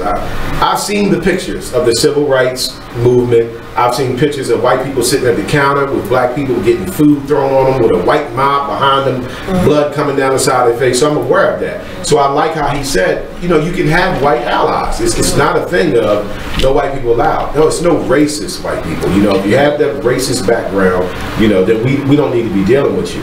But I definitely agree about creating our own communities, because that's what the Black by the Man radio show has been pushing for a year now. Like, we got to get more into trying to create our own spaces, our own community. And how about this? If and when we do these type of things, then we can stand tall when the white people who are not like that come to our space, come to our community, and then we show them that we treat them the same way we treat our own. You get what I'm saying? So it's not only is it a chance for us to get away from the ignorance of always dealing with someone else's community, but it also gives us a chance to shine, to show, see, we're not like you. You understand what I'm saying? We if you come here on peaceful timing, we welcome you. You get what I'm saying? Because I think the average black person is like that. The average black person is not a discriminatory type person. You know what I mean? The ones who get that way is because of all the discrimination that they face. Right. So good comment, brother. I agree. You know what I mean? Take care of home first, but you can still be allies, with others.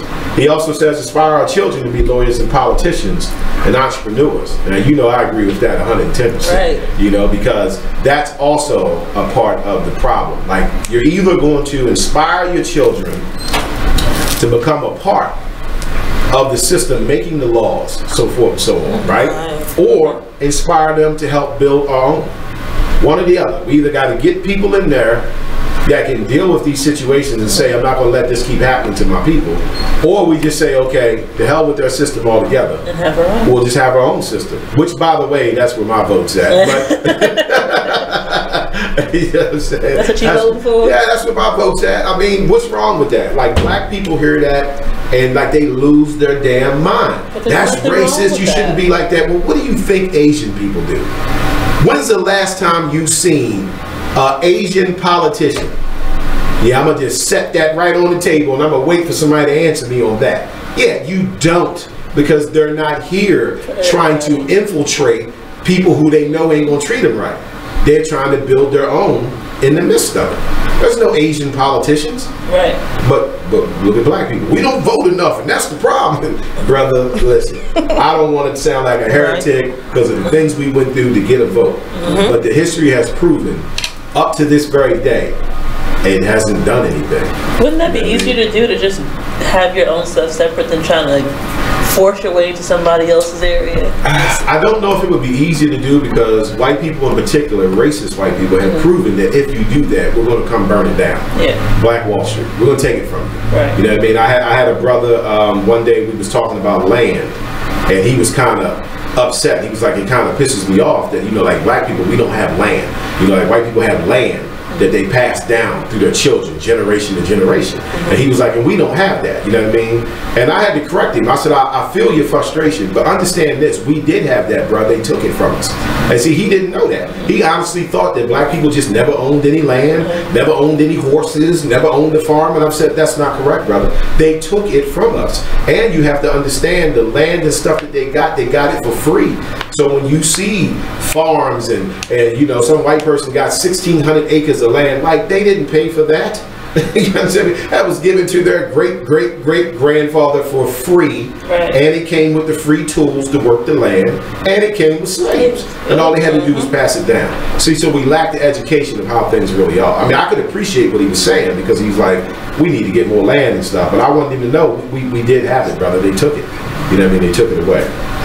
They really did. So yeah, I agree though. Maybe trying to, even if it's just on a small level, because we did used to do that, pre-civil rights. And y'all know my stance on the whole Martin Luther King thing, you know what I mean? But pre-civil rights, we had communities. We had land, we had things. Wasn't much. Restaurant wasn't as nice as theirs, you know what I mean? School wasn't as fancy as theirs, but we had stuff. And then somebody came along and convinced us to give all that up. They were talking about do something else. About Martin Luther King. They were like, we had our movie theaters, diners, and then Martin Luther King came and took all that stuff away. Took all that away. Told us to join them. Yeah, just join them. Because you can be separate but equal. You ever heard that term before? Separate but equal. See, to me, that's how Asians are. They separate but equal. Right. You know what I'm saying? They doing their thing. They're having success within this country. And they never ran for senator. Ain't never ran for Congress. Ain't never ran for governor. None of that. Because they're concerned about their people. That's right. They're more concerned about building their own versus trying to incorporate themselves into someone else. But anyway, we're going to take another commercial break. Stay with us, BBD Radio Show. And we're approaching the final segment, so stick with us.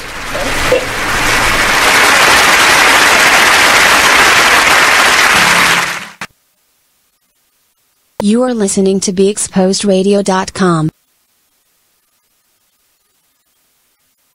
You are listening to BeExposedRadio.com. You are listening to BeExposedRadio.com. Be Inspired Radio Show. Tune in every Wednesday from 7 to 9 p.m. I'll give you an example of mine, and this is real simple, but I know I'm not the only one that this happened to. So I went to Target last night, and I'm shopping. I'm just filling my cart with this and that. Ooh, I like this. Ooh, a little Christmas gift right there. Get to the register. They ringing it all up, and they say, ma'am, your total is blah, blah, blah. I open my wallet. I go in my wallet, and my debit card is not in there. I was caught slipping, y'all. I was caught slipping. Oh, my wonderful merchandise. I had to leave there at the store because I was caught slipping. I didn't have my card. Now, I know I'm not the only one that has happened to. For sure. Alright, so before I walk into places, I check. I'd be like, hold on, before I go in and touch anything, let me just. I know. I probably will do that now. Hopefully. Whoa. The moment my son saw a redwood tree. It's huge! Is the moment I knew that for him. You can't even see the top of that thing. Even the sky has no limit. There are some moments only the forest can inspire. Find yours at discovertheforest.org. Learn about forests near you and discover cool things to do when you go. Your moment is out there. Find it at discovertheforest.org. Brought to you by the U.S. Forest Service and the Ad Council. Join the Just a Bit Outside crew every Monday, 8 to 10 p.m. on BeExposedRadio.com. You want to start off? I think I'll get it out of the way on a who's not. Okay, do it. The Orioles. Right. They got swept by the Royals. You are listening to BeExposedRadio.com.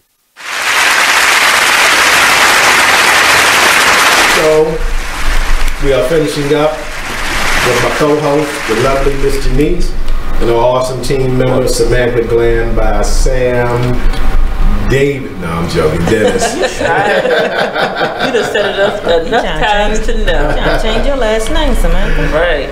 So we was talking about we can try to build our own, create our own communities. Any suggestions on first steps with that? Now that's, when I say first steps, I also mean without a lot of financial backing, because that's where we struggle at the most. You know, like what can we do to try to start building a little community vibe? And well, first you got to build up your communities, don't you? You got to get that support for it. True. We need to have like some town hall meetings. That's what I was going to say, a lot of conversations. We need to have a lot of talk, a lot of conversations about it. Some town hall meetings with just some black people, you know? And I mean, that shouldn't offend white people. It will, but it shouldn't, because, you know, we are allowed to congregate together to try to solve our problems.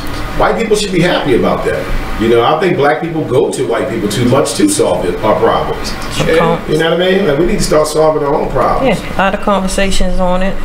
Start getting some leaders in place, a team in place, somebody to head it up. Right. When I talk to white people about Black by Demand, when they first learn about it, they're like, oh, Black by Demand, what is that? It gets their attention because it got the word black in it, right? But, you know, I tell them what it is, and I say, you know, black for the people, buy is how we practice group economics, demand is for change, right?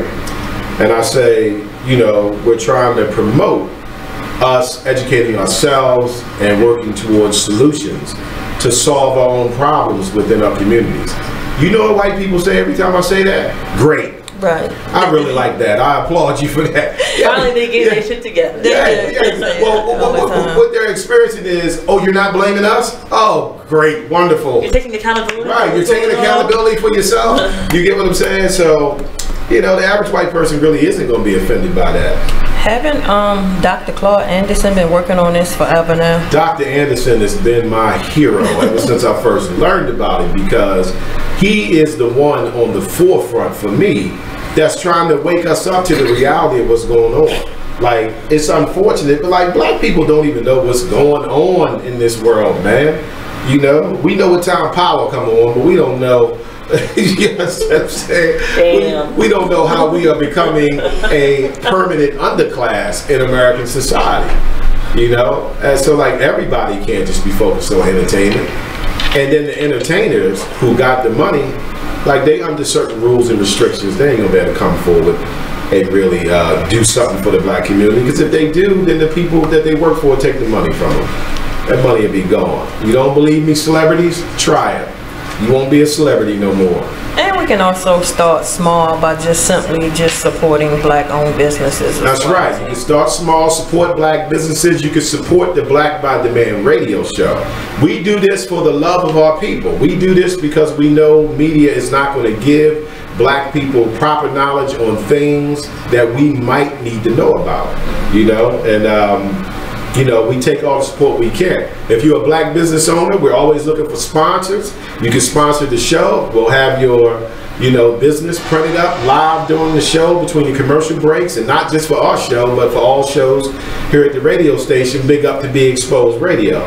So yeah, we got to start supporting each other, even if it starts on a small scale. So let's end it with this. I want to talk about what the Washington Post and the couple who wrote this article feel should happen and what should be done about the problem of white people calling the police on us for no reason. So their first solution is charges should be filed against the perpetrator who made the false call, because it is a false police report. I hear what you're saying, but I feel like in a lot of these cases, like, it's where I felt like something bad has happened, or I felt like my life was in danger, or I felt like, so it can't be considered false until it goes through that whole process. Oh no, it's false.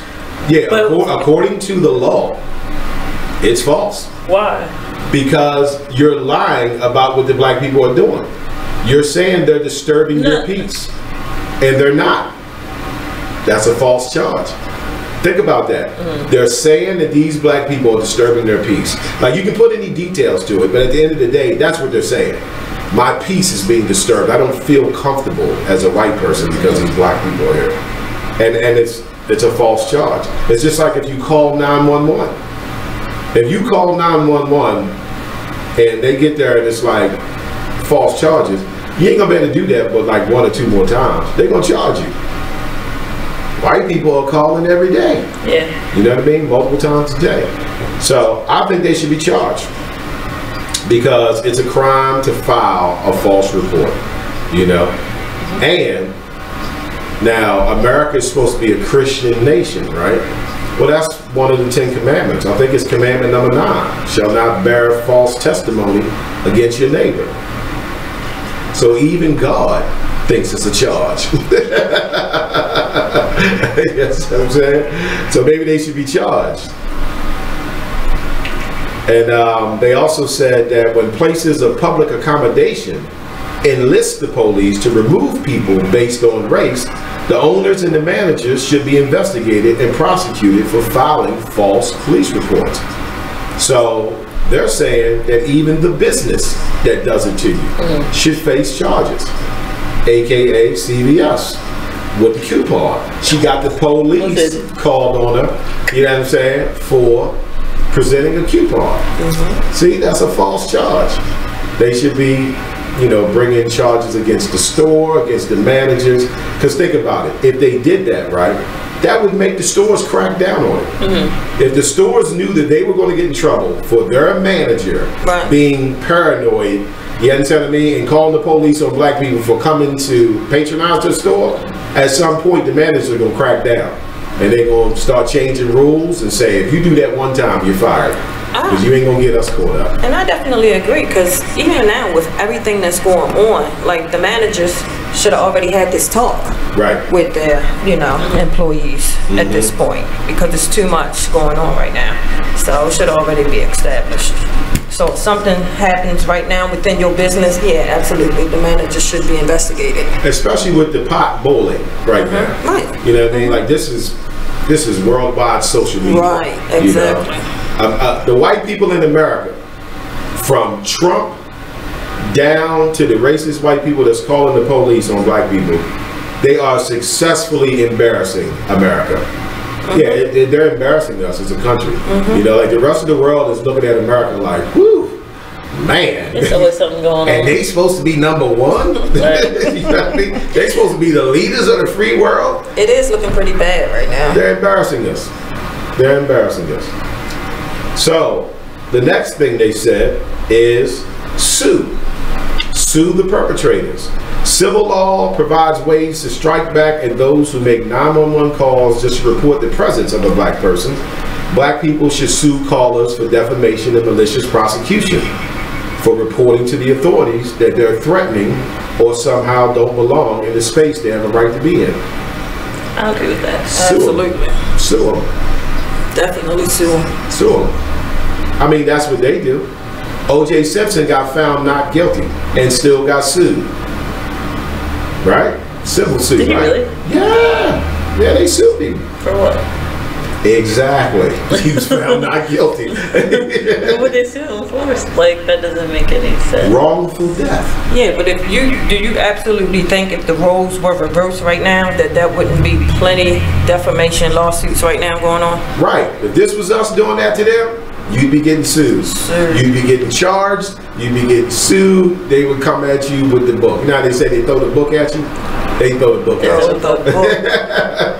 They throw the book at you. So I agree with all that. I think they should be charged because it is false. I mean, the police got bigger things to do. It's real crime happening out there. Why should they have to take 15, 20 minutes out their day, 4 or 5 days a week to deal with scared white people because a black person came in to buy a Twinkie? Come on. Or a little girl selling water. Yeah, a little girl selling water.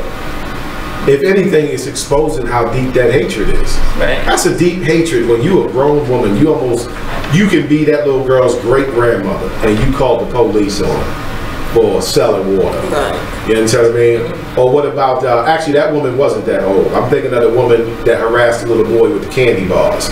Oh yeah, outside. And the other white dude came out. I was so glad the white dude came out. He's like, I'm buying all your candy. Yeah, he's like, you're gonna be ashamed of yourself. Yeah. You know, I'm buying all the candy. You know, and that's how bad it's getting. Where other white people are looking at this like, this is ridiculous. Right. And it's embarrassing them. That's why I said, you know, some people are feeling embarrassed to be white these days because of everything that's going on. Even though it's not all of them, you know, but it's their people, so I get why they're embarrassed. It's embarrassing on both ends, but I feel like we're in a day and time where if it wasn't put on social media, then it wouldn't be nothing done about it. Right. Like the woman that called the cops on that little girl, she lost her job. So a lot of these things are happening, and it's like you're getting tried by the public. So once you create that big thing, and it's like you wouldn't see any other repercussions from it, because now that it's in social media, everybody sees it. Right. And now we can be like, oh well, we demand this person's job, or call to so-and-so's job and let them know what they did. Have you seen those things, by the way? Yeah. They put the people's like job numbers on Facebook, and you can really like get results through social media. So it has its positives and negatives to it. Right. And I'm glad the jobs are firing people. Mm-hmm. They deserve to be fired, because black people have walked around their whole life understanding that job is still going to hold them accountable for their behavior, even when they're not at work. See, white people have never had to face that. Right. They're allowed to be whoever they want to be when they're off work. So now with these jobs saying, oh, you don't work here no more, they're making them be accountable. Right. It's a beautiful thing. Mm-hmm. It really is. Welcome to our world. True. Welcome to our world. So if a job feels that they shouldn't work there no more, why shouldn't the police charge them? You know, your job charged you.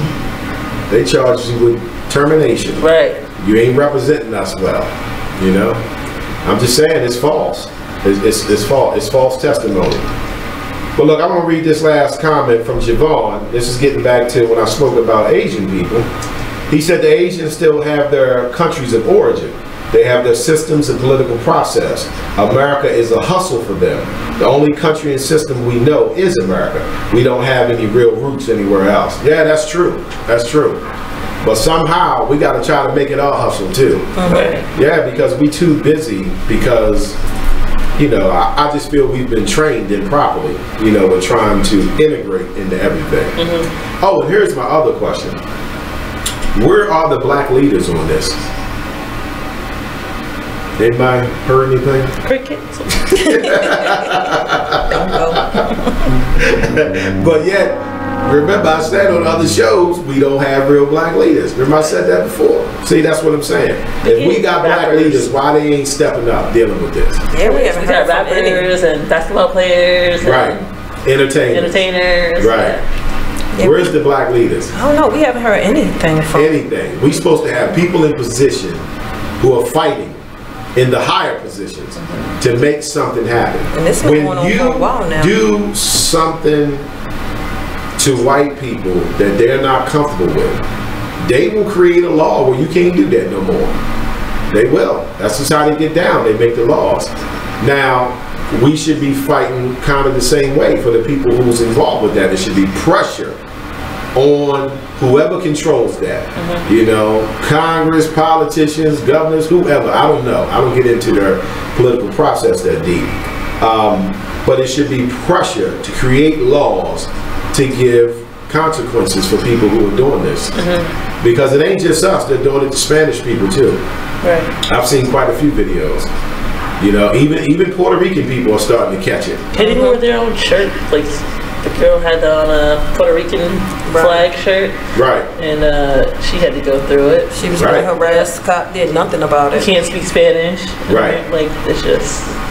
So it's very evident that there's a percentage of white people right now that is very afraid. And what exactly they're afraid of, is debatable. But like I said, my opinion is I think the tables are starting to turn a little bit. And they're approaching, a future where they might not be the majority no more. They might be the minority. And they scared. The pot's getting hot. The pot's getting hot. Did what they say, your chickens come home to roost? They coming home. That's what's going on, man. That's why they wilding out. So black people out there, be careful.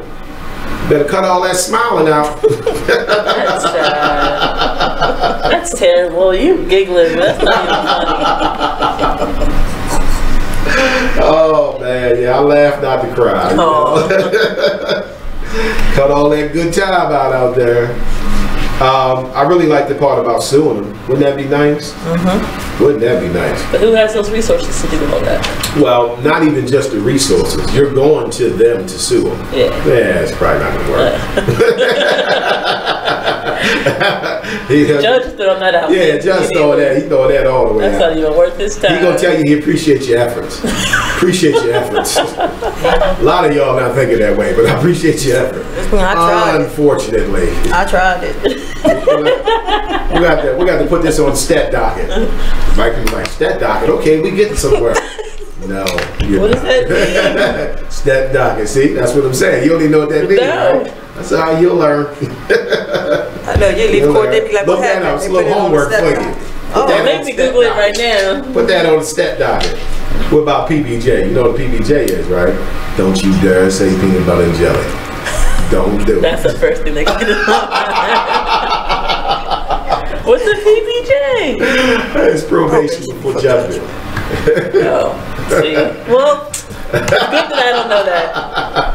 Hey, that's the life of a millennial. Enjoy that. Right. It ain't nothing you even want to know about. Exactly. I'm with you. You over there giggling. Don't you dare say PB&J. Well, what the hell am I supposed to say? Hey, look, it's a good thing I stopped you. You know what I mean? It could have got worse. Oh man, this was fun. That was cute. Right? So looks like we rounded the show down here. Any closing comments, ladies? Just always, and this show was informative. How much we got left, Nate? Always informative. 1 minute and 1 second left. All right, 1 minute. 1 minute. So I enjoyed the hashtag Living While Black. Living While Black, hashtag Living While Black. Final comments? No. Okay, well. Even the people that participated today, they had some great comments. No, that was some great comments really today. good. I will say that. That was very great comments today. I want to thank everybody who participated with us and commented in. This is what we do it for. We're trying to create dialogue amongst our people and other people who want to join in. You know what I mean? That's where it starts. Yeah, this is where it starts. This is where it starts. I know it makes some people a little uncomfortable, but like I always tell people, you know, you didn't get into this under comfortable circumstances, so you're not going to get out of it under comfortable circumstances. But we're always grateful to be here for you guys and talk about it. If you guys have any topics you'd like to see us discuss, We have one more segment. feel free to. We have one more segment. Okay, we got another segment. All right, copy. Yeah, we take suggestions at Black by Demand, the number 4 and the letter U at gmail.com. So that's Black by Demand for you at Gmail. And remember, Black by, the by part is spelled B-U-I as in purchasing power. So we'd love to hear from you. And feel free to hit us up. Any show topics you might want to hear discussed. We try to bring to you what we think is relevant. I heard that. But I wasn't gonna say nothing, but I heard you. Relevant. Get my speech together here. Relevant. It's all this talk today about, you know, I'm scared to walk out the studio now. Shaking in your boots. Yeah, you know what I mean? Got me a little nervous. Damn. You know what I mean? So yeah, but I thought it was a great show. I love the topic. We had good participation. I'm happy about that. And solutions. Well, there's options of leaving the scene and not staying for the whole thing. You know what I mean? Oh, we on break, Nate? Okay, well if you're listening, we'll be back. That's it.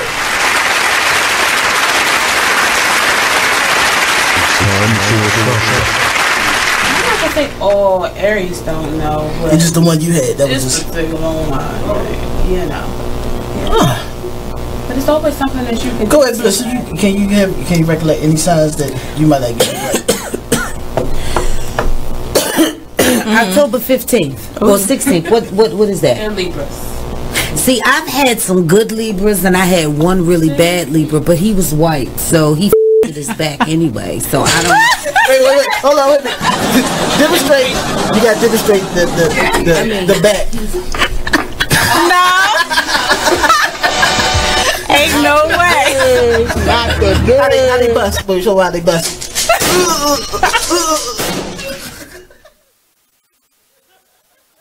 You are listening to BeExposedRadio.com. You are listening to BeExposedRadio.com.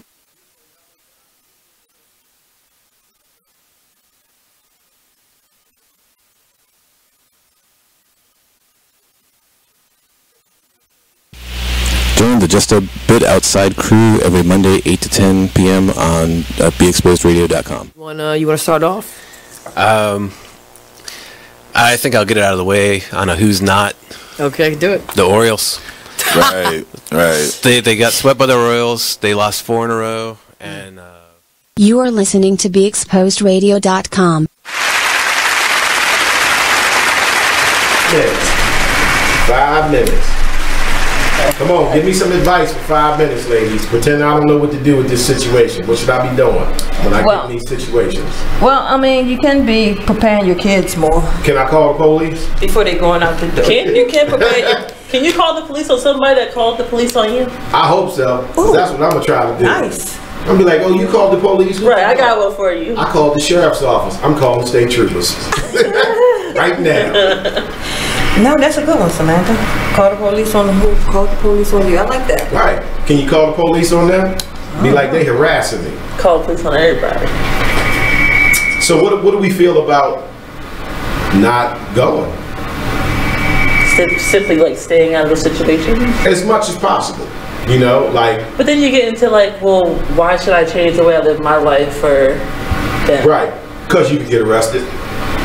Does that help? Taking that out there. You could get tased, shot. Besides that too. Besides that stuff, right?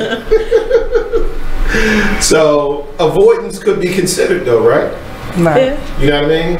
I mean, like I said, I know, I'm a little older than you, but, our parents taught us to avoid certain situations. Right? You know what I'm saying? And I've done that with my son before. And see, at that time that I did it, black people thought it was harsh. When be like, well, he was going to go to the pool party. You're not going to let him go? No, I'm not. Why? Because it's at somebody's white people's house, and it's going to be a bunch of white kids there, and he's only going to be one of 2 black people. I just see too many options of things happening under that scenario, so he's not going. And I stood my grounds on it. That's tough. It is tough, but I had to protect my son. Yeah. Back then, they thought it was harsh. Now, you're the hero. Doesn't look so harsh no more. Yeah, and you have to remember now, your kids too, they have different races for friends. Exactly. Whatever. So when a friend do invite you to come over, to their pool, you might have to say no. You gotta consider things, and white people have been doing that with their kids from day one. Yeah. You go home as a white kid and tell them you go to a black pool party. I bet they'll say, no, you're not. Yeah, they'll just say, no, you're not. Their little friend will just tell your kid they be out of town that weekend. They're not going to make it. Right. Same thing you might have to. So there's the option of avoidance. Now, I know we can't avoid everything, but certain things we can. You know what I'm saying? If you feel you just want to avoid it altogether, So that's an option. And notice I say options, because I'm not telling anybody which way to go with how they want to deal with things. So what's the other options? Call the police on them? No. Have your friends record it so the police can get there, and the first thing they do is come to you. Turn that phone off. Like, bruh, I called y'all. I'm the one who called. I'm the one who called you. Where's your ID at? So, so that's an option. What else?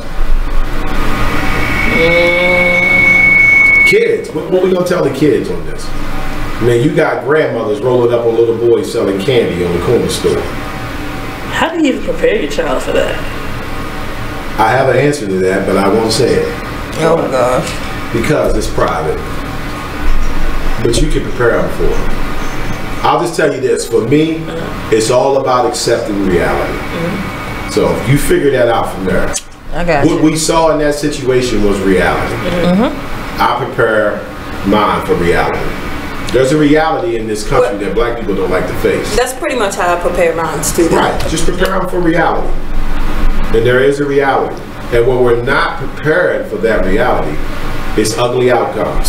It is. It's very ugly outcomes. Because your child wasn't ready for it. Never knew nothing about it because you never said nothing. Their world came from watching TV. And on TV, everybody get along. Then you go out in the real world and get tased. Don't tase me, bro. Don't tase me, bro. Just saying, reality. Prepare them for reality. Whatever you feel your reality is for them. Prepare them for reality. Stop being scared to face what your child is going to be facing every day they walk out their house. There is an enemy out there that wants to do something to your child. Yeah, the best advice I can give is just stop sending them out there unprepared altogether. Right. Conversation. Just give them some type of preparation. Conversations and education. Our parents gave us the best advice they could, and it worked to a certain extent. You know what I mean? But the part that they left out, that reality that I spoke of, that can hurt you. Yeah, they left out a major part. Yeah, they left out a few major parts, but that's how their parents did it. You know what I mean? So they didn't do it purposely. They just thought, you know, almost it seems like at least, if I ignore it, maybe it'll go away. Right. It doesn't go away. It stays. You know? And like you said, you have a little girl. You know, so she's going to be prepared for things. I mean, you saw that little black girl, she got police called on her for selling water. Selling water. Copy. Okay, so anyway, like I said, great show, ladies. It's been Appreciate fun. y'all coming out and tackling this difficult subject. You know, I know it makes people uncomfortable. So we tried to keep you guys as comfortable as possible. You know, if I was just going in on it, like, you know, we could have went in on it. It's been, yeah, go ham. You know, you can't just flick the light switch on. You kind of got to let the light rise on like the sun. Yeah, you got to put dim on it. You know, but cool beans, cool beans. So thank you, ladies, for hanging out with me today. Thanks to my audience for hanging out. We will be back Monday with another exciting topic. You know, we'll keep it 100 here at the Black Body Man Radio Show. Check us out on Facebook, like the page, subscribe. Check us out on YouTube at the Black Body Man channel. And I'll catch y'all on the flip side. It's the black side. Peace. The black side.